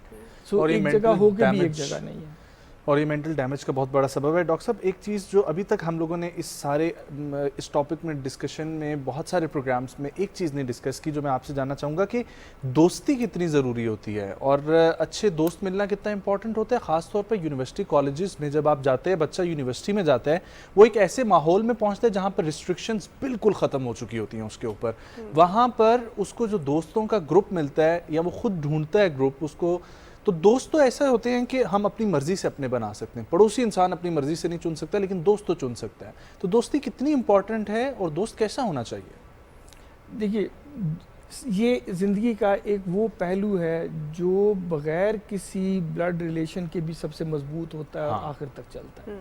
बाकी रिश्ते आपको खून के ज़रिए से मिलते हैं, फिर भी वो नहीं चल पाता, फिर भी मुश्किल है। ये वो उन चंद रिश्तों में से है जहाँ आपका कोई रिलेशन उस तरह से नहीं होता, लेकिन आप इनकी मजबूती देखिए कि इंसान बेफिक्र ज़िंदगी के मसाइल इनके साथ शेयर करता है और ज़िंदगी के हर स्टेज पे करता है। अच्छा, क्योंकि उसको इस बात का खौफ नहीं होता कि यहाँ से कुछ एक्सप्लॉयटेशन होगी। सो लिहाजा जिस शख्स के दोस्त नहीं हैं उसकी तरबियत का अमल ही मुकम्मल नहीं होता जी। सो अच्छी दोस्तियाँ और फिर उनको उनकी इक़दार के साथ लेके चलना, ये सिखाना एजुकेशनल इंस्टीट्यूशंस का लाजमी हिस्सा है जी। और जो मैंने शुरू में सोसाइटीज़ का जिक्र किया ना, वो बुनियादी तौर पे इन्हीं चीज़ों के प्लेटफॉर्म्स थे ना, जहाँ एक ख्याल के, एक शौक़ के लोग इकट्ठे होते हैं और फिर उनके दरमियान जो कॉमनैलिटीज़ हैं उसकी बुनियाद पे वो एक दूसरे से ताल्लुक़ बनाते हैं। उन ताल्लुकात के होते हुए आपको उनको निभाना, उनके साथ चलना, सेक्रीफाइस करना, सब कुछ सीखा जाता है। सर, एक और चीज़, being expert, psychology of money कैसे सीखी जाए? How to learn psychology of money, क्योंकि ये ऐसी चीज़ है जो किसी को भी तबाह करने के लिए आराम से इस्तेमाल हो सकती है। मैंने किसी की ज़िंदगी ख़राब करनी, उसे पैसे दूँ अपने काम के लिए इस्तेमाल करूँ। पैसे की अहमियत ज़िंदगी गुजारने में जी बड़ी अहम है, ये समझना ज़रूरी है। लेकिन पैसा होने से ज़िंदगी अच्छी हो जाती है, ये ज़रूरी नहीं। ये वन वे है। अब पैसा ना हो तो ज़िंदगी में बहुत मुश्किलात हैं, लेकिन अगर पैसा होगा तो सारी मुश्किलात ख़त्म हो जाती हैं, ऐसा ये नहीं होता। हमने अपनी हर चीज़ को, मसलन आप चॉइस ऑफ सब्जेक्ट ले लें, हमने जोड़ दिया कि अच्छी नौकरी। अच्छी नौकरी कौन सी होती है? जिसमें पैसे ज़्यादा होते हैं। हमने हर चीज़ जो सिखाई उसकी ओरिएंटेशन जो था वो गलत अंदाज में पोर्ट्रेट किया, पैसे की और प्रेस्टीज मुआशरे में। अच्छा, उस पैसे की खातिर फिर हमने आहिस्ता आहिस्ता गलत और सही की तमीज़ ख़त्म कर दी। ठीक है, पैसा मैंने कमाना है तो ये बात कि मैंने कैसे कमाया या मैं कैसे हासिल कर रहा हूँ, इस चीज़ की तमीज़ ख़त्म हो गई है। अगर मेरे पास पैसा है तो मुझसे मिलने वाले, मेरा मुआशरा बग़ैर ये जाने हुए कि ये मैंने कैसे लिया था, मेरी रिस्पेक्ट करता है। ठीक है, पता भी होता है कि मैं गलत हूँ। इस ओरिएंटेशन को बदलना होगा। देखिए, जो पैसे आपके नसीब में हैं वो आने ही हैं, जो इज़्ज़त है वो आपको अर्न करनी है। अपनी रिस्पेक्ट आपने बनानी है। बच्चों को आगे ये सिखाना कि वो पढ़ें जो उनको अच्छा लगता है, जिस चीज़ में वो एंजॉय करते हैं वो काम करें। उस काम के करने के बाद करियर या जॉब या जो भी उनके हिस्से में अल्लाह ताला ने लिख रखा है वो उनको मिल जाना है उसी ज़राए में। उसके लिए उजलत की, गलत कामों की ज़रूरत नहीं है। हाँ, अगर वो ऐसा काम करते हैं जिसमें पैसा आ जाता है लेकिन रिस्पेक्ट लूज़ हो जाती है तो रिस्पेक्ट वो कहीं से ख़रीद नहीं सकेंगे। ठीक है, बिल्कुल दुरुस्त। तो इसलिए ये वाली तरबियत, वही वो जो आपने शुरू में कही थी ना, ये तरबियत के वो कंपोनेंट्स हैं जो हमने मिस कर दिए, सिखाए नहीं। सर, अभी हम ऑफ एयर डिस्कस कर रहे थे स्टूडेंट टीचर रिलेशनशिप, तो आपको क्या लगता है कि अभी जो स्टूडेंट टीचर का रिलेशनशिप है क्या ये ठीक है, या पुराने वक्तों में जो हमारे वालिदैन हमें बताया करते थे कि जिस तरीके से उनके असातिज़ा होते थे वो ठीक बिहेवियर था, या दोनों गलत थे, कोई मॉडरेट बिहेवियर होना चाहिए? देखिए, वक्त के साथ साथ ना ये चीज़ों में तब्दीली आती है। मैं ये नहीं कहता कि गलत क्या था, सही क्या था। उस ज़माने में वो एक एक्सेप्टेड रिलेशन था और चलता था, जहाँ पे साथी कराम की इज़्ज़त ये होती थी कि अगर मुझे कोई जायज़ बात भी ज़हन में आई है पूछने के लिए तो मैं इस खौफ से ना पूछूं कि ये बदतमीज़ी हो जाए। सही बात है। हमने ग्रेजुअली उसको शिफ्ट किया और अब ये दौर आया कि नहीं, जो बात आप पूछना चाहते हैं आपको पूछनी चाहिए। अब हम उससे भी एक कदम आगे चले गए कि स्टूडेंट अब यहाँ पहुँच गए हैं कि जो बात मेरे ज़हन में आई है पूछूंगा, और जब तक आप उसको एड्रेस नहीं करेंगे मैं आपके पीछे रहूँगा और एंड तक जाऊँगा। देखिए, मैं अपने वालिद साहब से आर्गूमेंट करता हूँ, अपने बुज़ुर्गों से आर्गूमेंट करता हूँ। एट टाइम्स मुझे पता होता है कि मेरा आर्गूमेंट वज़न रखता है, लेकिन मैं एक लिमिट से आगे अपना आर्गूमेंट कंटिन्यू नहीं करता। जब मुझे ये समझ आ जाती है ना कि इनके पास, हालांकि मैं दुरुस्त हूँ लेकिन इनके पास जवाब नहीं है, तो मैं खामोशी इख्तियार करता हूँ कि चलो अब बात मैंने अपनी सुना दी, और यही अदब है, और उस अदब के उस लेवल से मुझे नीचे नहीं जाना, यही अदब है। अब स्टूडेंट जो हैं वो हमने उन्हें ओवर द पीरियड समझाया कि उस्ताद और आप एक ही तरह बराबर के लोग हैं, आपको चाहिए जो आप चाहते हैं उसकी आप आर्गू करें और माने। ये नहीं सिखाया कि किस जगह आर्गूमेंट को रोक देना चाहिए, ये समझते हुए भी कि मैं ठीक हूँ, वेरी इंपॉर्टेंट पॉइंट, फिर भी रुक जाना चाहिए। सो अब जो आप फरमा रहे हैं, अब हम उस एक्सट्रीम से आगे चले गए हैं। इसको वापस हमें अपनी इक़दार में रहना चाहिए। हम आधे यूरोप से एक्सपेक्ट करते हैं, आधा कुछ अपने घरों से करते हैं। अजीब सा एक मिक्सचर हमने बना दिया। सर, जो लोग इंतहा पसंदी का शिकार हो जाते हैं उनके लिए ये फरमाइएगा कि एक्सट्रीमिज़म के कॉन्सिक्वेंसेस क्या होते हैं, और फिर फैमिली लाइफ कितनी कॉम्प्रोमाइज्ड होती है, फैमिली कितनी एट रिस्क होती है, आप खुद कितने वल्नरेबल होते हैं, और उसके लिए आपको क्या क्या भुगतना पड़ता है अगर आप इंतहा पसंद रवैया रखते हैं, या इंतहा पसंदों के किसी ग्रोह के साथ मिल जाते हैं, या इंतहा पसंदों के साथ इवन उनको फैसिलिटेट भी करते हैं। जी, देखिए, मेरी गुजारिश ये है कि ये वो बच्चे हैं जिनको हमारी रूटीन से ज़्यादा तवज्जो की ज़रूरत है।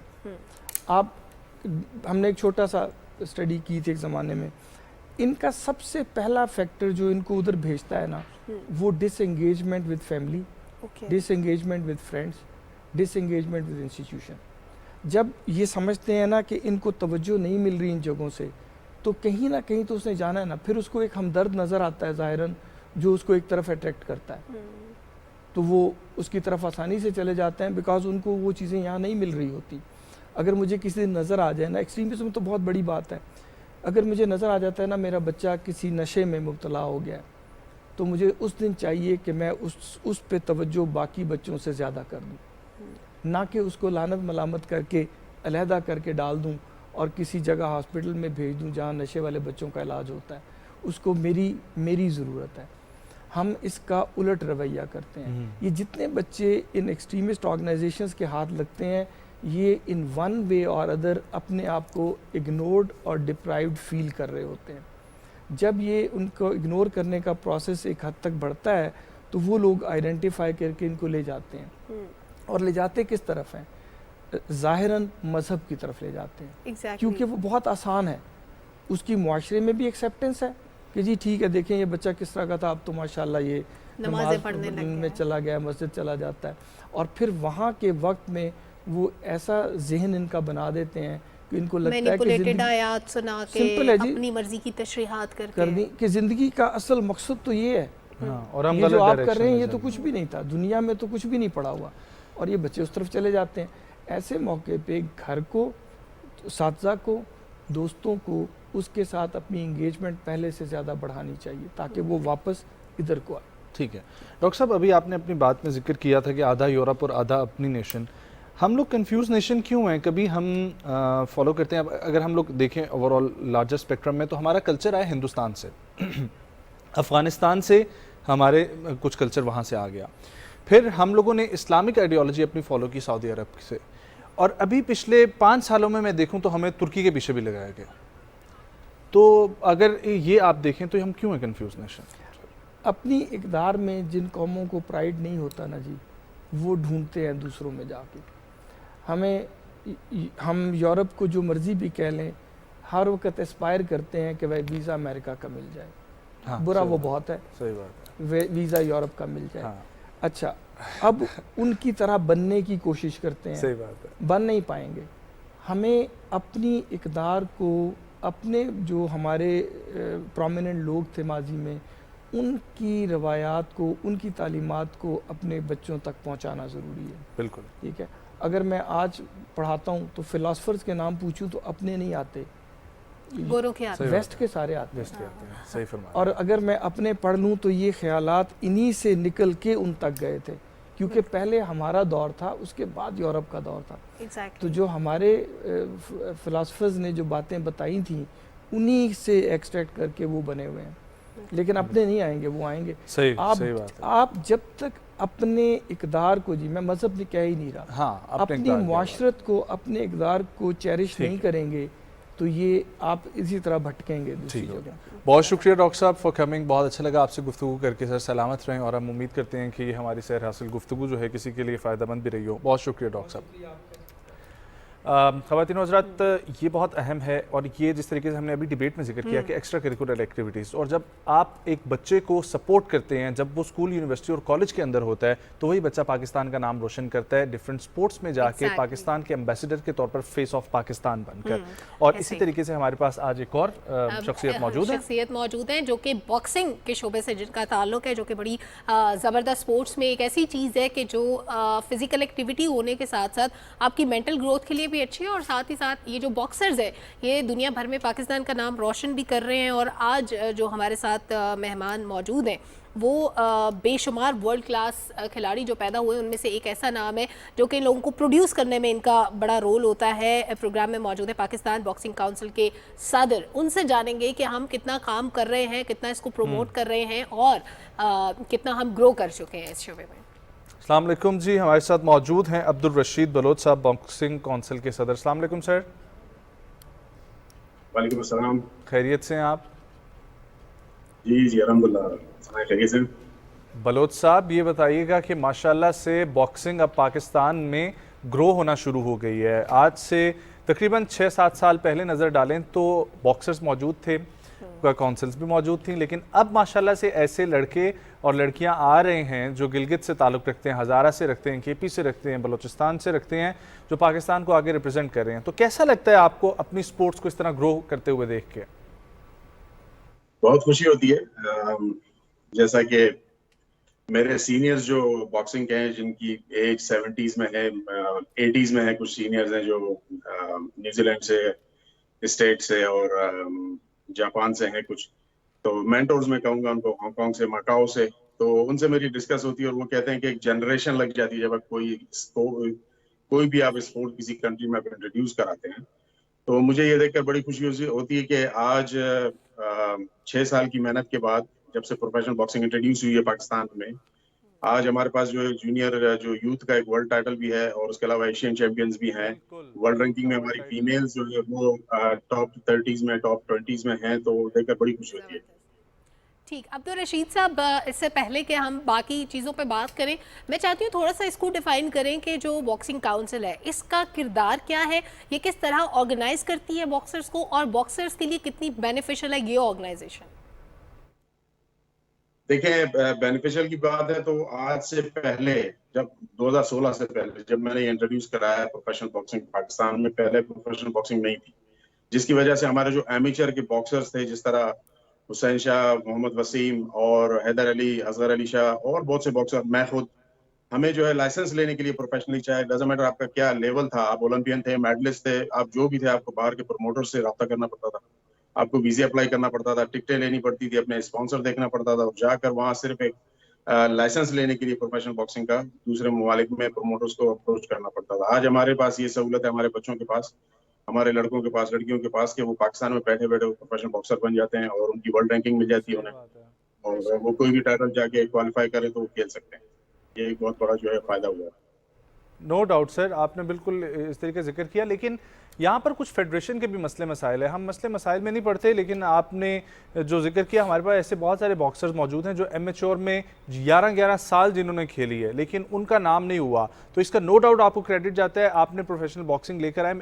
उसमें एक नाम का मैं जिक्र करना चाहूँगा, आप जानते होंगे, हज़ारा से ताल्लुक़ रखते हैं आसिफ हज़ारा। तो आसिफ हज़ारा ने इतना अरसा खेला और पाकिस्तान को इंटरनेशनली भी रिप्रेजेंट किया, लेकिन उसकी कोई इतनी उस वक्त गेम नहीं मानी गई। जब से वो प्रोफेशनल में आए, उन्होंने एशिया के टाइटल जीते और अब वो ऑस्ट्रेलिया में खेल रहे हैं, पाकिस्तान को रिप्रेजेंट कर रहे हैं। तो ये एमेच्योर बॉक्सिंग में क्यों इस तरीके से नाम नहीं बन पाए और क्यों उसमें रिप्रेजेंटेशन नहीं होती जो प्रोफेशनल में होती है? देखिए, आज तक सिंपल मैं इसको आपको समझाऊंगा इसका, कि अब मैं किसी से भी अगर पूछता हूँ कि दुनिया में कितने ऐसे बॉक्सर हैं जिन्होंने हैवी वेट में या किसी भी वेट में ओलंपिक में 3 बार गोल्ड मेडल जीता होगा, बहुत मुश्किल किसी को नाम पता होंगे। लेकिन आप जब कहेंगे Muhammad Ali, Mike Tyson, Oscar de la Hoya, ये नाम आपको विशाली लामाचिंको और ट्रिपल जी, ये आपको वो इजी बताएंगे। हाँ, ये यहाँ से ये रियल फाइट है, इसलिए ये प्रोफेशनल बॉक्सिंग है। तो एमेचर में अनफॉर्चुनेटली अब जैसे तोफिलो स्टेवेंसन था, फेलिक्स सेवोन था, पॉपुलो था, ये 3 जो है 3 बार ओलंपिक चैंपियन बने हैं। 3 बार, जो 4 साल में एक ओलंपिक होता है, और 3 बार बनना कोई आसान बात नहीं। एमेचर का अनफॉर्चुनेटली प्रोफेशनल बॉक्सिंग, जब हम भी एमेचर खेलते थे तो आप किसी भी क्लब में चले जाएं, वहां पे आपको माइक टायसन की, मोहम्मद अली की और जो बगैर बनेन पहने हुए जो लड़के मिलेंगे, उनकी पिक्चर्स लगी हुई मिलेंगी। ये एक खूबसूरती है बॉक्सिंग की। प्रोफेशनल बॉक्सिंग एक लेवल उसका जो है काफी हाई है ना, तो ये एक रीजन है। और मैं एमेचर बॉक्सिंग के बारे में कोई बात नहीं करना चाहूंगा, क्योंकि मेरा फोकस जो है टोटल प्रोफेशनल बॉक्सिंग है। तो ये एक ब्यूटीफुल बॉक्सिंग में और एमेच्योर में फर्क क्या है? टेक्निक्स का डिफरेंस होता है, क्या होता है? जी हाँ, इसमें टेक्निक्स का है। आपके राउंड्स जो होते हैं एमेचर में 3 मिनट के 3 राउंड होते हैं। प्रोफेशनल बॉक्सिंग में 3 मिनट के 4 राउंड से शुरू होता है, फिर वो 12 राउंड तक चला जाता है अगर टाइटल फाइट हो। और ये यूज्ड टू बी 15 राउंड से ज्यादा भी होता था, 25 राउंड, 30 राउंड, 75 राउंड तक भी था। तो फिर जब ये ना 80s में जो है ना, ये अर्ली 80s में ये 12 राउंड पे आया। ये फर्क होता है, इसका स्कोरिंग का फर्क होता है, पंचिंग का फर्क होता है। आपका जो ना लॉन्ग डिस्टेंस पे आपको जो ना खेलना होता है, आप जब वजन कम करते हैं आपको आके खेलना होता है, इसलिए होना होता है आपको कि आपने 12 राउंड खेलने हैं, 10 राउंड खेलने, 8 राउंड खेलने हैं। स्कोरिंग इसमें डिफरेंट होती है, जो स्कोरिंग होती है वो डिफरेंट होती है। यहाँ पे जो प्रोफेशनल बॉक्सिंग की वो ये फर्क। अच्छा रशीद साहब, ये बताइएगा कि जिस तरीके से उस्मान वज़ीर हमारे पास एक नाम है, जो वर्ल्ड यूथ इस वक्त टाइटल उनके पास है, तो पाकिस्तान में आपको क्या लगता है कि नेशनल लेवल पर ज़्यादा से ज़्यादा बॉक्सिंग के इवेंट हों तो इस तरीके से और हमारे पास ऐसे नाम पैदा होंगे जो इंटरनेशनली एशियन चैंपियन बनेंगे, वर्ल्ड यूथ चैंपियन बनेंगे? जी हाँ, बिल्कुल। हमारे पास जितने ज्यादा इवेंट होंगे वो जो ऑटोमेटिकली वो वर्ल्ड रैंकिंग में आ जाता है। तो अब जैसे पाकिस्तान में किसी भी वेट में अगर 4 बॉक्सर हैं और उसके बाद कोई एक नया लड़का आके, चाहे वो विन और लूज, वो जो है वर्ल्ड रेटिंग में वो ऑटोमेटिकली आ जाता है खेलने से। तो जितने ज्यादा लड़के आएंगे, उनकी जितनी ज्यादा फाइटें होंगी, उतनी उनकी रैंकिंग बेहतर होगी, उनके स्टार्स लगेंगे और उसके बाद फिर वो क्वालिफाई करेंगे किसी भी एशियन टाइटल के लिए, कॉन्टिनेंटल या फिर वर्ल्ड टाइटल के लिए। वो इसी तरह क्वालिफाई करते हैं। जिस तरह उस्मान वजीर था, पहले उसने शुरू में ये फाइटें खेली, उसके बाद जो है इसी तरह रैंकिंग बनाकर, स्टार अपने लगाकर, उसके बाद जो है वो क्वालिफाई हुआ, WBO का यूथ टाइटल उसने जीता। और आगे उम्मीद है कि आगे भी वो इसी तरह हमारे और जो मजीद बॉक्सर्स हैं, जिनकी हम कोशिश कर रहे हैं कि छोटे छोटे इवेंट ऑर्गेनाइज करके उनको लाया जाए, उनको रैंकिंग में लाया जाए, फिर उसके बाद उनका स्टेप बाय स्टेप उनको आगे इस तरह ले जाया जाए। अब्दुल रशीद साहब, प्रोफेशनल बॉक्सर्स को तरबियत देने के लिए अभी क्या स्टेप्स लिए जा रहे हैं, क्या इकदाम किए जा रहे हैं? देखें, मैं थैंक यू कहूँगा इमरान नईम साहब को, जो British boxing board of control, जो एक दुनिया की बहुत पुरानी कमीशन है, उसके वो क्वालिफाइड जो है ना, वो लाइसेंस्ड ट्रेनर हैं और वो इंग्लैंड में होते हैं और वहाँ से वो ऑनलाइन क्लासेस देते हैं, जो फ्री क्लासेस हैं। हमारे ट्रेनर्स को, हमारे बॉक्सर्स को, हम सबको जो है ना उसमें इन्वाइट करते हैं और वो जब उनके पास टाइम होता है, बाज़ औक़ात वो वीकली करते हैं, बाज़ औक़ात फोर्टनाइटली, मंथली कोशिश करते हैं कि उनसे जो है क्लासेस ली जाए और वो बताते हैं कि हैंड रेप्स किस तरह होता है, वजन किस तरह कम करना होता है, ये कट्स वगैरह को किस तरह जो है कंट्रोल करना होता है, रिंग के अंदर जब लग जाते हैं कट बॉक्सर्स को। तो इन चीज़ों पे काम हो रहा है और क्लासेस हो रही हैं। जी हाँ, ठीक हो गया। लेकिन सर ये बहुत ज़रूरी है कि पिछले दिनों मैंने एक चीज़ सुनी थी, मैं चाहूँगा इस पर भी आप बात करें कि एक और बॉक्सर हैं बलूचिस्तान से, उनका ताल्लुक है, शुएब उनका नाम है, और हमारे प्रोग्राम में भी आ चुके हैं। अब वो इंडिया अभी जा रहे हैं एक फ़ाइट के लिए जून के स्टार्ट में। उन्होंने ये बात का जिक्र किया कि पाकिस्तान में तकरीबन 3 फेडरेशंस हैं जो इस वक्त बॉक्सिंग की हैं, और एक बच्चा जो लड़ने के लिए फ़ाइट गया है अज़रबैजान, तो दूसरी कौंसिल यहाँ से, दूसरी फेडरेशन यहाँ से फ़ोन करके बोल रही है कि ये तो पाकिस्तान की रिप्रेजेंटेशन में है ही नहीं जी, आपने किस तरह इसको उठा लिया है। तो ये क्यों आप लोगों के आपस में फेडरेशन के प्रॉब्लम्स भी हैं? हाँ, मैं ये क्लियर कर दूं कि प्रोफेशनल बॉक्सिंग की सिर्फ Pakistan boxing council recognize commission है जो पूरे वर्ल्ड में रिकग्नाइज है। उसके अलावा जो ये आप एमेचर की शायद बात कर रहे हैं, एमेचर में कुछ हैं ग्रुप्स हैं जो आपस में उनका होता है, तो प्रोफेशनल में ऐसी कोई बात नहीं। ठीक, प्रोफेशनल बॉक्सिंग में ऐसी कोई बात नहीं है। अच्छा, आने वाले इवेंट्स की तैयारी क्या चीज़ें सामने रख के, क्या इवेंट्स मद्देनजर रख के कर रहे हैं अब्दुल रशीद साहब, ये भी थोड़ा सा बता दें। हमारा जो भी इवेंट होता है उसमें कोशिश करते हैं, हमारे जो प्रमोटर्स होते हैं वो ऑर्गेनाइज करते हैं इवेंट, और उसके बाद बॉक्सर से डील करते हैं कि आपने ये राउंड खेलनी है, ये खेलना है, फिर उसके बाद आपको अगला स्टेप ये होगा, अगला मुकाबला आपको यहाँ खिलाएंगे वगैरह वगैरह। वो सारा प्रमोटर्स का काम होता है। पाकिस्तान बॉक्सिंग काउंसिल का काम ये है कि बॉक्सर्स की सेफ्टी, ये हमारे लिए जो है ना टॉप प्रायोरिटी होती है। तो इसमें हम जो है अपने बॉक्सर्स का मेडिकल बहुत जरूरी है, मेडिकल के बगैर कोई इसमें कोई रियायत नहीं होती। मेडिकल वजन उनका प्रॉपर होना चाहिए ताकि बॉक्सर्स की सेफ्टी हो। प्रोफेशनल बॉक्सिंग जो है, कॉम्बैट स्पोर्ट जो भी है, ये खतरनाक गेम होते हैं। इसमें आप जो ना पंचेस लगते हैं जिस पर लोग जो है सालों मेहनत करके एक पंचिंग बैग पर वो हिटिंग करते हैं, उसके बाद वो पूरा पावर जो है ना आके वो रिंग में लगाते हैं बॉक्सर के ऊपर, उससे नॉकआउट करने की कोशिश करते हैं। स्पेशली प्रोफेशनल बॉक्सिंग में जिस तरह ये नॉकडाउन होता है, ये प्रोफेशनल बॉक्सिंग में बड़ा इंपॉर्टेंट होता है। इसमें आप बॉक्सर जो पूरा राउंड लॉस कर जाता है एक नॉकडाउन होने की वजह से, जबकि एमेचर बॉक्सिंग में स्कोरिंग जो है वो डिफरेंट है, नॉकडाउन होने पर भी उसका स्कोरिंग डिफरेंट है उसकी। तो इसलिए बॉक्सर्स की, प्रोफेशनल बॉक्सर्स की ज्यादा कोशिश यही होती है कि वो नॉकआउट करे बॉक्सर को। यहाँ पर जो है सेफ्टी कहा जाता है। फिर हमारे यहाँ जो है ये हमारा मेडिकल बोर्ड है, पाकिस्तान बॉक्सिंग काउंसिल के जो मेडिकल बोर्ड है, उनके चेयरमैन साहब हैं डॉक्टर नईम अहमद आजाद साहब। माशाल्लाह उनकी जो ना मंथली 2 मंथ में 3 महीने में क्लासेस होती हैं, जिसमें वो बॉक्सर्स को, ट्रेनर्स को बताते हैं कि आपने सेफ्टी के लिए क्या करना है। देखिए, मैं थोड़ी बात करना चाहूंगा अपने बताने के लिए। हमारे लोगों को अमेरिका में, यूरोप में बहुत सी जगह जो बॉक्सिंग हो रही है वो सदियों से हो रही है। पाकिस्तान में बॉक्सिंग जो है अभी 6 साल, ये जो है छोटा बच्चा है। लेकिन यहाँ मेरी शुरू से यही कोशिश है, थैंक गॉड कि मैं न्यूजीलैंड रहा, ऑस्ट्रेलिया रहा, जापान में, दूसरे ममालिक में रहा, मैं वहाँ देखी मैंने बॉक्सिंग और सीखी थोड़ी बहुत। जो मैं कोशिश कर रहा हूँ कि यहाँ पे पूरा जो है ना एक चैंपियन बनाने के लिए आपको एक पूरा ग्रुप बनाना पड़ता है।